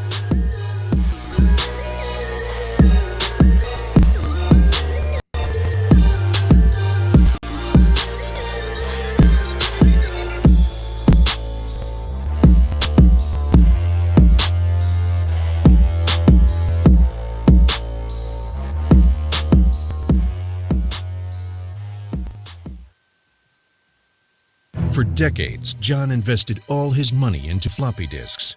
It was on his to-do list to one day reinvest in energy and pharmaceuticals, but I guess he never got around to it. When John checked the balance of his 401k, it was 75 cents. We just told you a scary story in 15 seconds. Imagine what Geico can do in 15 minutes. 15 minutes could save you 15% or more on car insurance. So go to geico.com. With Simple Mobile, you get unlimited wireless with 5 gigs of data at 4G LTE speeds for just $60. That's unlimited wireless on your phone with your number and 5 gigs of data at 4G LTE speeds. So What do 5 gigs at 4G LTE speeds for $60 sound like? They sound like more 40-character messages, more angry ducks, flappy deals, and dead zombies. More selfies, wealthies, and ussies to share. Time for a selfie! More of the music, movies, and books you want to download. More of us guys never having to ask for directions. Arriving. More right swipes and a lot of left swipes. Oh my god, no. And more time with that weird app you don't want anyone to know you have. You definitely don't want to hear the sound we have for that. So get unlimited wireless with more 4G LTE data on your phone with Simple Mobile. Visit your local dealer or check simplemobile.com. Simple Mobile. Change your SIM. Change your game. Includes a fixed amount of high-speed data per month. Month equals 30 days. Other restrictions apply. Refer always to the latest terms and conditions of service at simplemobile.com. Hi, Tom Bodette here. Apparently it's super cool to do this voice when you're trying to be real serious. It's called vocal fry. Yeah.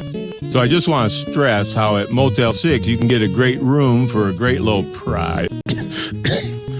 How do they keep this up? I feel like I have mono. I'm Tom Bodette from Motel 6, and we'll leave the lozenge on for you. Light, I meant light. You are listening to Sports Radio America. Sports, anytime, anywhere.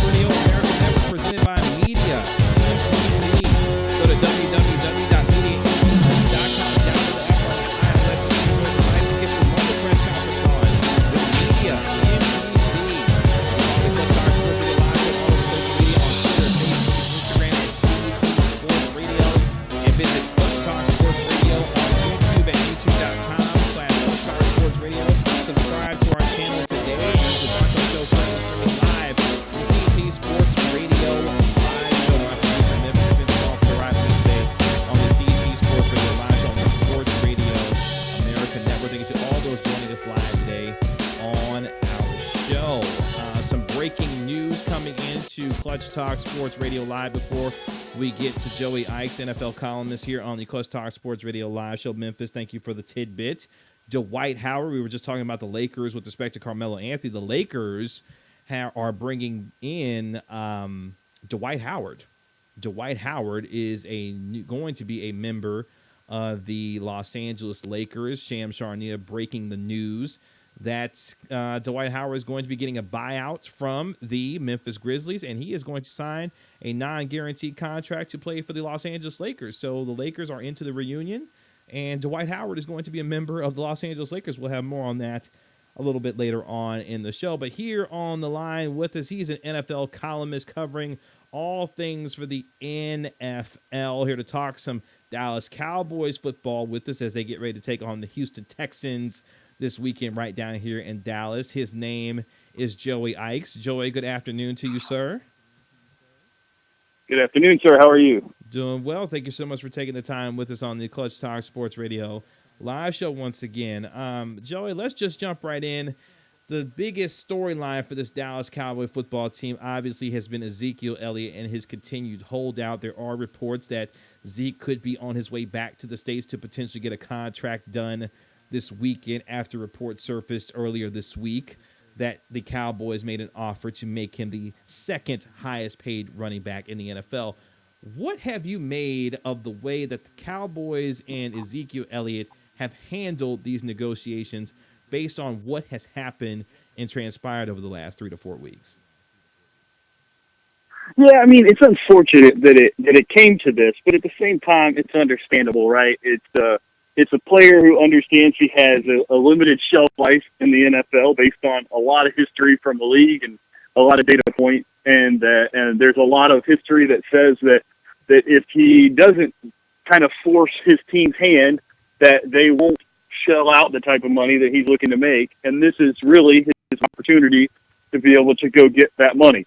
It's a little bit odd because there's really no way for him to have all that much leverage in this situation because he's belonged to the Cowboys no matter what for the next 2 years at least, and potentially even more than that. So if he decides to not play football or to not play for the Cowboys again, he's not going to play in the NFL again unless they choose to trade him. And so it's one of those things where it's unfortunate it came to this, but from looking at it from the player perspective, you understand maybe one point of leverage is the fact the Jones family feels like they built a team that can go win the Super Bowl. And if they believe they can't do it without him, then that's his opportunity to get his paycheck now. And from the Jones family side, they have control of the player for 2 more years at least. And so they feel like that, he should be there in honor of that contract. But on the other hand, they feel like that they shouldn't have to, in Stephen Jones' terms, set the market as the highest running back salary in the NFL by a substantial margin, the way that Zeke wants him to. And so it's just this back and forth, and it's natural, and it'll happen, and it'll work itself out. And one of the pseudo deadlines for this thing is coming up real soon. And one of Jerry Jones' favorite things to say is deadlines make deals. And so they know that week 1 is coming quickly, and they know they want him in the building for week 1, and he wants to be there for week 1. So I have a feel winds up getting done here over the course of the next week or so. The pressure of getting a player back on the football field for the start of the regular season can be a motivating factor to get contract negotiations done. And so we will see if the Dallas Cowboys and Ezekiel Elliott make that happen. And we're talking with Joey Ickes, NFL columnist, today on the CT Sports Radio Live Show, talking all things Dallas Cowboys as they take on the Houston Texans in their first preseason game at home in Dallas. Joey, with respect to Dak Prescott and Amari Cooper, obviously these are the next 2 players after we saw Jalen Smith surprisingly get his contract extension already done. What do you think ultimately will be the number for Dak Prescott when it's said and done? And do you think this gets done before week 1 of the season? Yeah, I think we probably wind up seeing something where Dak's gonna get something in the neighborhood of what Carson Wentz wound up getting. And I say that because it's a very easy comparison. They're in the same division. They both have had pretty significant success and all that kind of stuff. And now it's Dak's turn to get paid. And when that happens, usually the number goes up just a little bit, and you go from there. And Stephen Jones insinuated on 105.3 The Fan in Dallas this morning or this afternoon, that when he says set the market, he doesn't mean be the highest paid player. He means he's not willing to take what the current market is and raise it by 20 or 25% to reset the market and create a new market at a position. So I don't see Dak getting $38 million, or what. There was stories out there that he asked for $40 million, which is very possibly true, but that's all part of the negotiation game. And so I bet it winds up being somewhere in the neighborhood of, I think Carson Wentz got $34.5 million a year. I bet Dak gets somewhere in the neighborhood of 35 and a half, something like that, but that it's set up in a way where it adds on to his current contract, and the number, once you include that year, is significantly lower than what it is for the new money. It should be interesting to see if the Dallas Cowboys do ultimately get something done with Dak Prescott. The rumors being that he asked for $40 million, and folks went crazy over that. We'll see where that number ultimately comes in as he looks to obviously get into the ballpark of the Carson Wentz range as respect to his new money. We're talking with Joey Ickes, NFL columnist, today on the Clutch Talk Sports Radio Live Show. Conversely, on the defensive side of the football, young stars such as Jalen Smith, Leighton Vander Esch, surprisingly Jalen Smith getting his new contract extension done, albeit well-deserving for him. Who do you think is an X factor, though, on this defense for the Dallas Cowboys that will give them a chance to make a deep run into the NFC playoffs that we really haven't been talking about this training camp? So it's ironic that you use the term X factor, because the guy that I'm going to name, his name starts with X, so it's it's fitting, and that's Xavier Woods, who is their free safety. Which, if you talk to people inside the building, or talk to people that talk to people inside the building, what you'll hear is that the reason why they had a relatively soft stance in regards to the market for Earl Thomas this offseason is because of their belief, and a big part of that is Chris Richard, who has coached both of them now, their belief in Xavier Woods as that kind of topper free safety position that Earl Thomas has played for so long. He's been, probably by most people's accounts, he's been the best defensive player in camp just creating havoc all over the place and making turnovers and all that kind of stuff. And he's going to be the guy who a free safety like that can go get the ball is a massive game changer for a defense, and it changes the way that an offense can attack you once you essentially eliminate the deep middle of the field with that guy back there. So from a schematic standpoint, his position is extremely important, and then his ability to play it at a high level and go be a playmaker and get the ball and get turnovers and things like that is going to be something that has the opportunity to take this defense from one that was top 5 or 7 last year up to one of the ones that people really look at as one of the best in the league. Xavier Woods looking to have a big year this year for the Dallas Cowboys to help the secondary, along with guys like Byron Jones, Jordan Lewis, and others, become one of the best defensive units in the entire NFL to help out this offense for the Dallas Cowboys. We're talking with Joey Ickes, NFL columnist, today on the Clutch Talk Sports Radio Live Show. My name is Kevin Gray, host of CT Sports Radio Live on the Sports Radio America Network. As we spin this forward now, just a couple of weeks away from the start of the 2019 NFL season, when you look at the overall expectations for the Dallas Cowboys, obviously a huge and much anticipated season for them given the talent that's on this football team. What are your overall expectations for this Cowboys team with respect to how deep they can go in the NFC playoffs this year? Yeah, I mean, I think it would be extremely disappointing for this team if they didn't play in the NFC Championship game at least. This is, if you kind of look back over the course of the last 2 or 3 or 4 years of the way they built their roster, really since they made the transition from Tony Romo to Dak Prescott at quarterback in 2016, the way they've handled their roster building and all that kind of stuff, this is really the peak year in terms of depth and affordability and just talent on the team.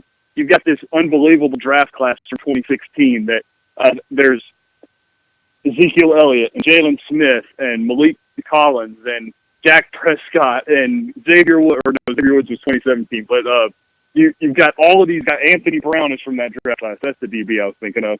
So they've got 5 guys or 6 guys on their team that are starters and top-level players at their position on the team and in the league, all from one draft class that are in the 4th and final year of their rookie contracts. And so this is as high of a level of a talent roster as this roster was going to be for a while and will be for the next several years. And so they went out and did things like add Randall Cobb and add Robert Quinn and things like that in order to supplement that and in order to try to put themselves in a position to make a run like that. And if they're not able to get through the divisional round and get into that championship round and potentially advance to the Super Bowl, I think it would be a big disappointment for me, for sure, and for most of Cowboys fans. And I know that Jerry and Stephen Jones would feel the same way as well. A lot of high expectations for this Dallas Cowboy football team with talent on both sides of the football. The question being, can they solve this whole kicker thing with Brett Maher, who's struggled a little bit in preseason, but the other units look to be pretty good going into the rest of this regular season. We're talking with Joey Ickes, NFL columnist, today on the Clutch Tower Sports Radio Live Show. Joey, as we look at the Dallas Cowboys playing in Houston, Texas this weekend, what are you looking to see from the Cowboys with respect to their starting units on both offense and defense that will give you confidence about how they will look when they go into their regular season opener here in a couple weeks? Just don't get anybody hurt. The last thing you want to see is Dak Prescott walking off the field in a boot like Cam Newton did last night, or something like that can cause a significant impact on what they have planned for the season. Because like I talked about, this is the year, right? This is the year they've been building towards. This is the year where they've got the most depth that they've probably ever had since they were playing in the Super Bowl in the 90s. And this is the opportunity. And the last thing you want to see is them go out there and have a key important player play one series too many and wind up hurt. And so as long as they come out of it healthy, the way that they've looked in the preseason so far, they've moved the ball with ease, they've stopped people with ease, and so there's really not all that much left to see from the starters and the frontline players, other than get them in there, get them some work, and then get them out of there and put the street clothes on so you don't get hurt, and so you can move on into the season knowing that you're at as close to full strength as you can possibly be for an NFL season.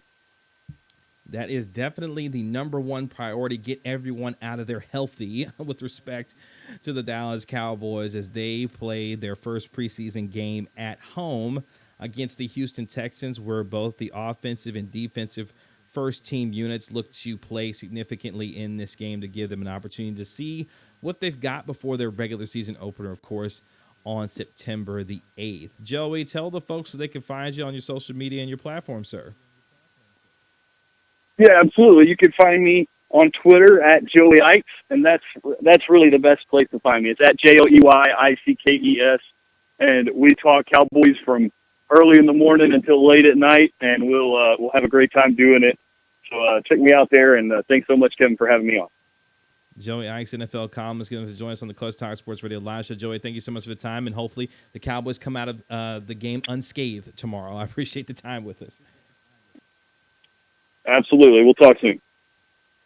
Again, that is Joey Ickes, NFL columnist, good enough to join us today on the Clutch Talk Sports Radio Live show, getting us ready for the Cowboys taking on the Houston Texans this weekend right down here in the Jerry Dome. The Dallas Cowboys, look, man, it has been a tumultuous offseason to say the least. Not necessarily because anything bad has happened, just a lot of drama, which is par for the course, really, for the Dallas Cowboys, because that's what they like. That's what they do. That's what they thrive off of, is drama and being in the spotlight. And they've had plenty of it, plenty of time in the spotlight this summer with respect to Dak Prescott's contract numbers, potentially. Obviously, Ezekiel Elliott's holdout and him being, him holding out for the last 3 to 4 weeks that may be coming to an end finally. The Cowboys just want to get on the football field. They want to go hit somebody. They want to go on the football field and do what they've got to do to get themselves ready to take on the Giants in the Week 1 opener. So we will see how the Dallas Cowboys look. Again, third preseason game. A lot of teams' first units on both offense and defense get a lot of significant time.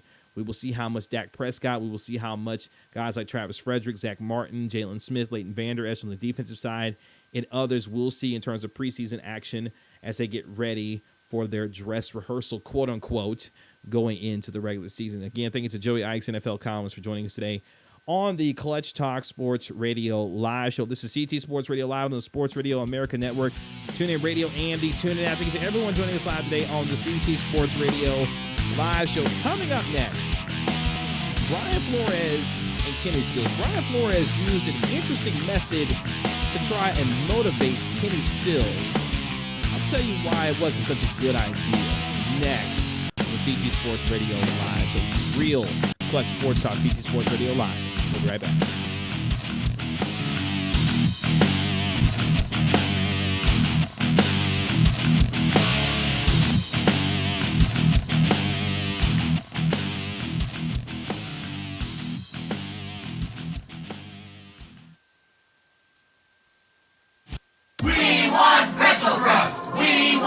Pretzel Crust fans, rejoice because it's backed by popular demand. Little Caesars Large Soft Pretzel Crust Pizza featuring a creamy cheddar cheese sauce, pepperoni, and a 4-cheese blend surrounded by a delicious salted soft pretzel crust for just $6. Hot and ready every day between 4 and 8 and only $6 from the home of Pretzel Crust Pizza, Little Caesars. Pizza. At participating locations plus tax. Your cell phone's connected to your tablet tablet's connected to your laptop's connected to your Wi-Fi. 1 weak link and thieves are in. The digital world is so connected these days, it just takes 1 weak link for criminals to get in. New LifeLock identity theft protection now adds the power of Norton Security to help protect against the threats of today's connected world. Your desktop's connected to your smart TV. Your smart TV's connected to your smartwatch. Threats to your identity, like your info for sale on the dark web. And online threats to your devices, like ransomware. No one can prevent all identity theft or cybercrime or monitor all transactions at all businesses, but new LifeLock with Norton detects a wide range of threats to your identity and devices. And if there's a problem, our agents will work to fix it. Your smartwatch is connected to your video doorbell. Your video doorbell's connected to your smart lock. Join now and get an additional 10% off your first year. Go to LifeLock.com and enter promo code 100. That's promo code 100. New LifeLock with Norton. More detection, more protection. It's the game everyone's talking about. Shim Sham, a laugh-out-loud adventure for you and your cockroaches. Part board game, part dance-off, Shim Sham is loads of fun for cockroaches of all ages. Just spin the wheel, strike your pose, and get ready for a scurrying cockroach. Don't let roaches ruin the moment. Orkin, home is where the bugs aren't. Tap now for $50 off your first Orkin service. Every day across America, terrible quotes are happening. Parrots are not as smart as they say they are. There's dried fruit because there's no fruit lotion. Pandas seem like the cutest way to die. If dreams are what is to come, let us brace for werewolves. So terrible. But thanks to Safe Auto, you can get a great car insurance quote in just 3 minutes that could save you 25%. Visit safeauto.com today. You're listening to Sports Radio America.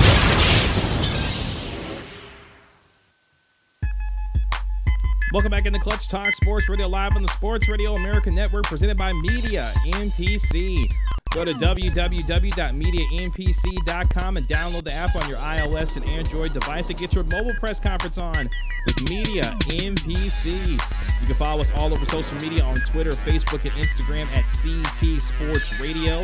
And visit youtube.com/Clutch Talk Sports Radio and subscribe to our YouTube channel. And you can see our show currently streaming live on YouTube. Thank you to everyone joining us live on sportsradioamerica.com, TuneIn Radio, and the TuneIn app. My producer, Memphis Spence, along for the ride with me today on the CT Sports Radio live shows. We get ready to send you off into your weekend across the entire sporting landscape. If you don't catch anything live with us, make sure you download and subscribe to our free podcast available on Apple Podcasts and anywhere you get your podcast for free.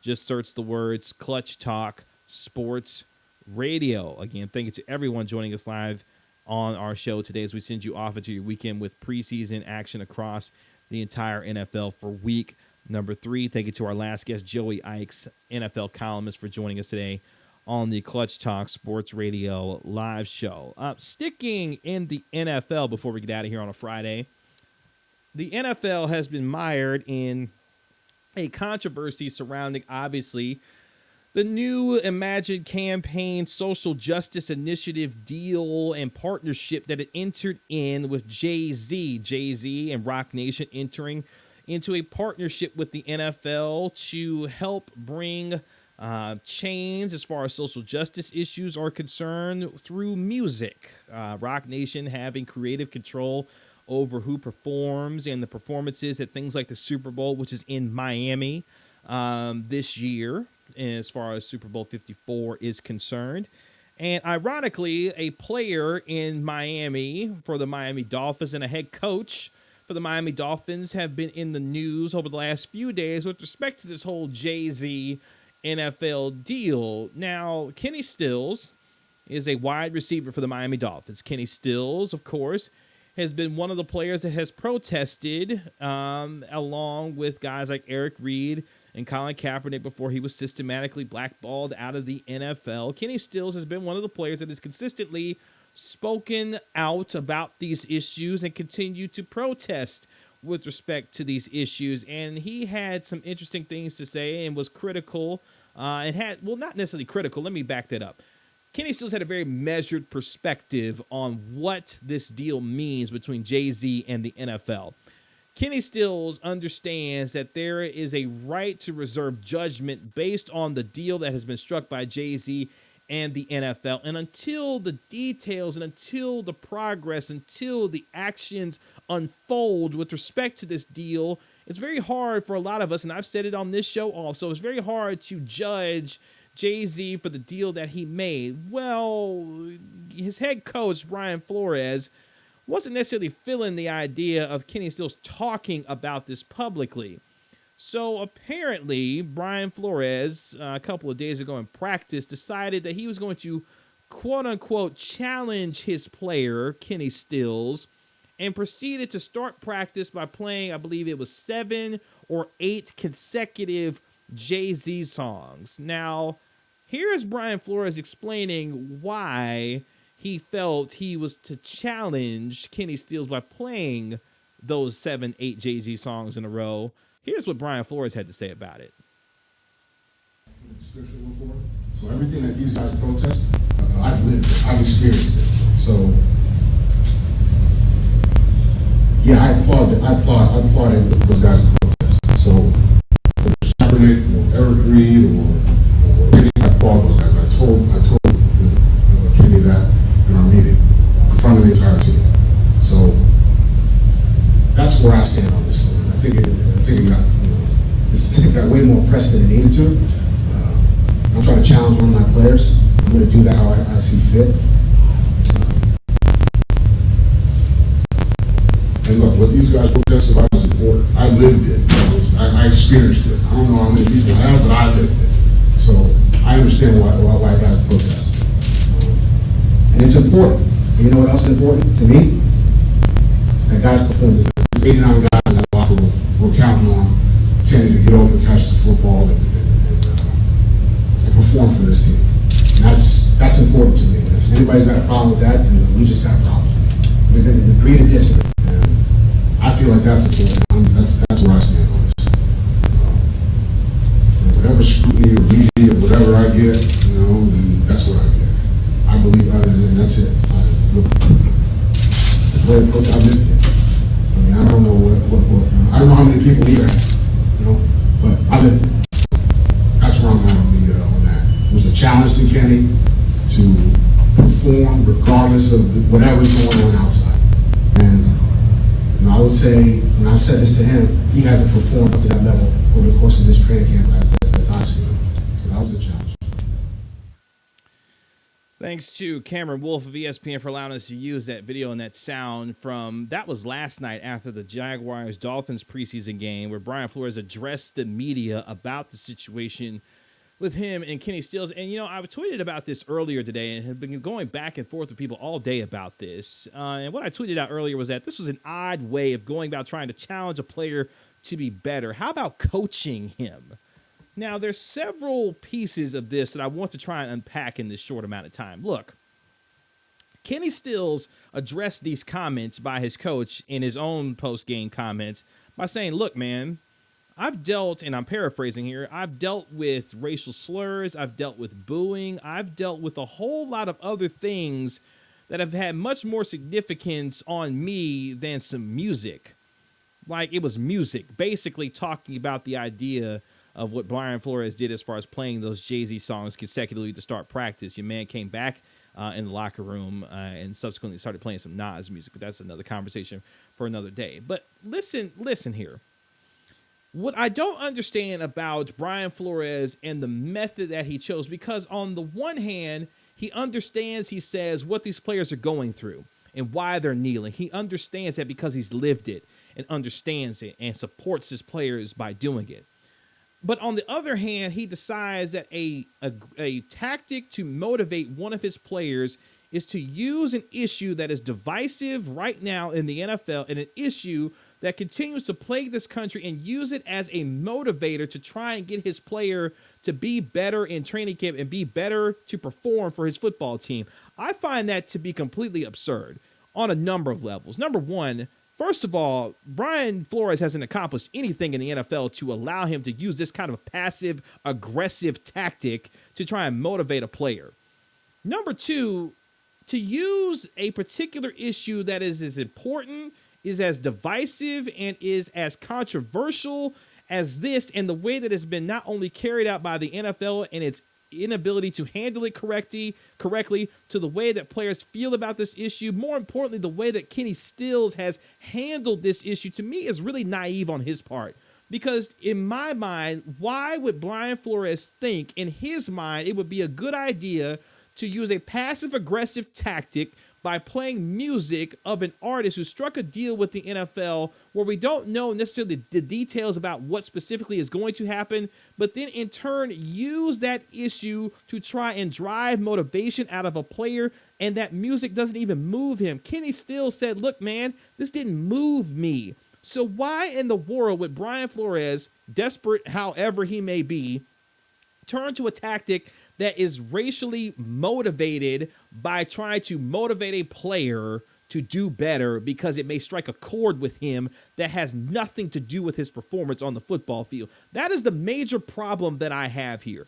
I don't understand where Brian Flores comes off, on the one hand, understanding of Kenny Stills' frustration, his protests, and the things that he's trying to do and getting this message across, but on the one hand, and then on the other hand, trolling him by playing Jay-Z's music as an idea to motivate him. Here's what Brian Flores should have done. If Brian Flores felt that and feels that Kenny Stills isn't playing at the level that he should be playing at, Brian Flores should coach better. He should teach better. He should show Kenny Stills what he needs to improve on instead of using passive-aggressive tactics to somehow try to manipulate a player to doing things better on a football field that have nothing to do with what actually is taking place on the football field. Kenny Stills has done and gone through much more to remain in the league based on what he has said that he has dealt with, and that is my other issue.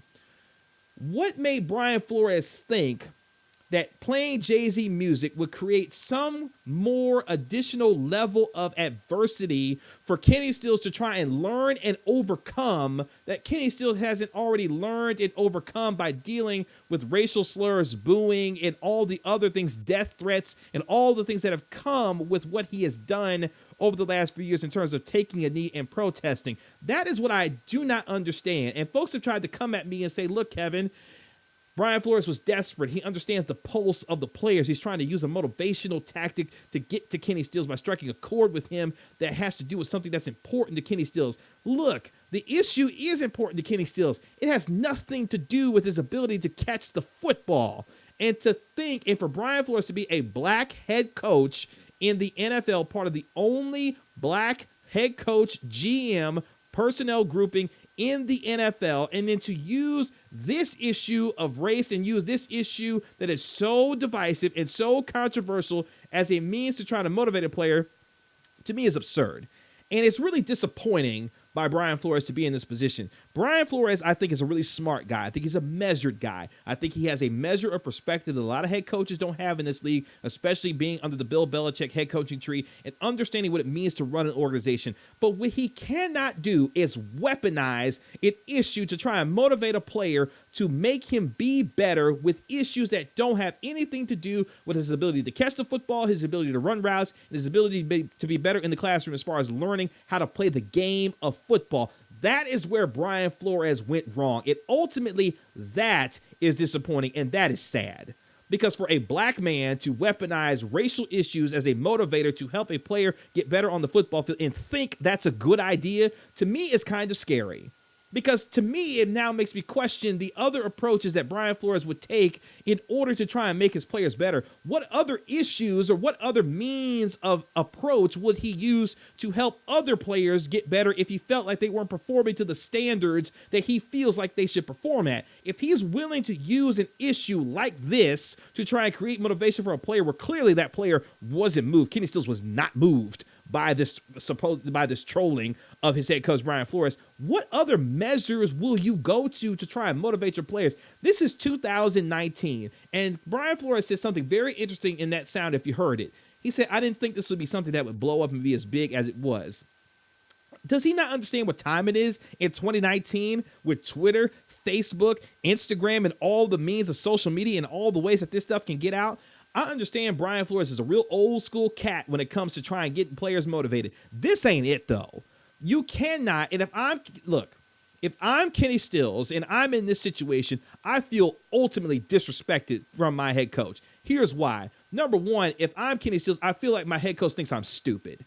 Because to think that I would not have the measure and the understanding and the perspective to separate what's happening off the football field with what's happening on the football field, and for then my head coach to think that I would be motivated by things that are happening off of the football field to make me better on it is ridiculous. That, to me, if I'm Kenny Stills, makes me feel like you don't think I can make the necessary adjustments based on you coaching me, based on you helping me, based on you showing me what I can do to get better. You feel like you need to use other means that have nothing to do with me getting better on the football field as a means to try and motivate me, get me angry, get me to perform better. That's the wrong way to approach this. And I cannot stand the fact that a coach in his position who's been around as long as he has would use such a passive, aggressive tactic to try and get to a player when he knows if he actually really understood Kenny Stills and actually took the time to understand the issues that Kenny Stills is trying to deal with and navigate and what he's been through and the adversity that he's already overcome.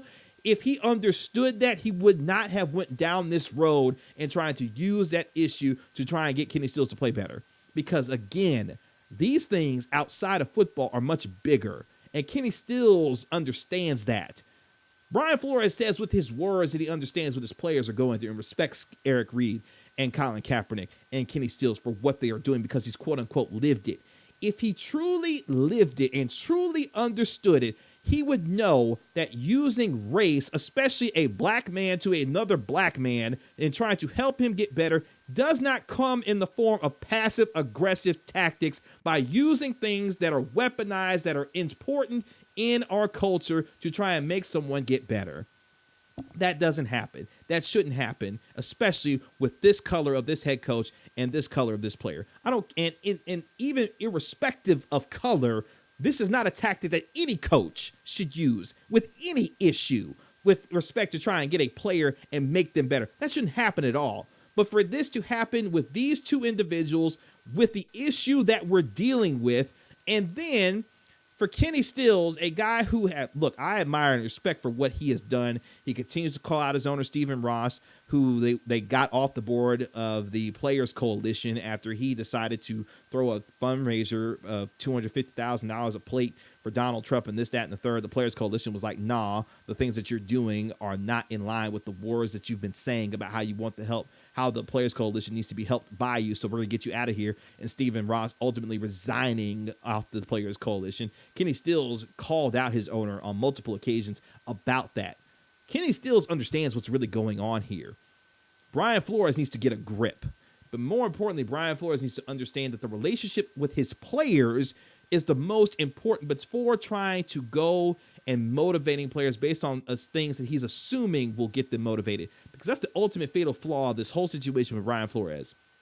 He simply did not take the time to ask, or at least it doesn't appear, he didn't take the time to ask Kenny Stills, hey man, what gets you motivated before going off and doing this? Brian Flores, be better. Be much better, sir. Thanks to all our guests who joined us today on the Clutch Talk Sports Radio live show. Bill Bender, national college football writer for Sporting News, and also Joey Ickes, NFL columnist, for joining us today on the Clutch Talk Sports Radio live show.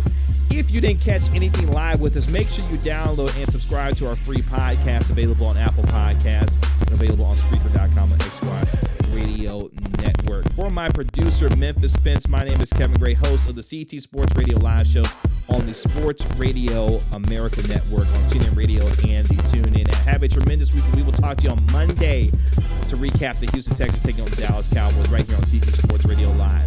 This is real Clutch Sports Talk, CT Sports Radio Live. We are out. Have a great weekend. I'll talk to you on Monday.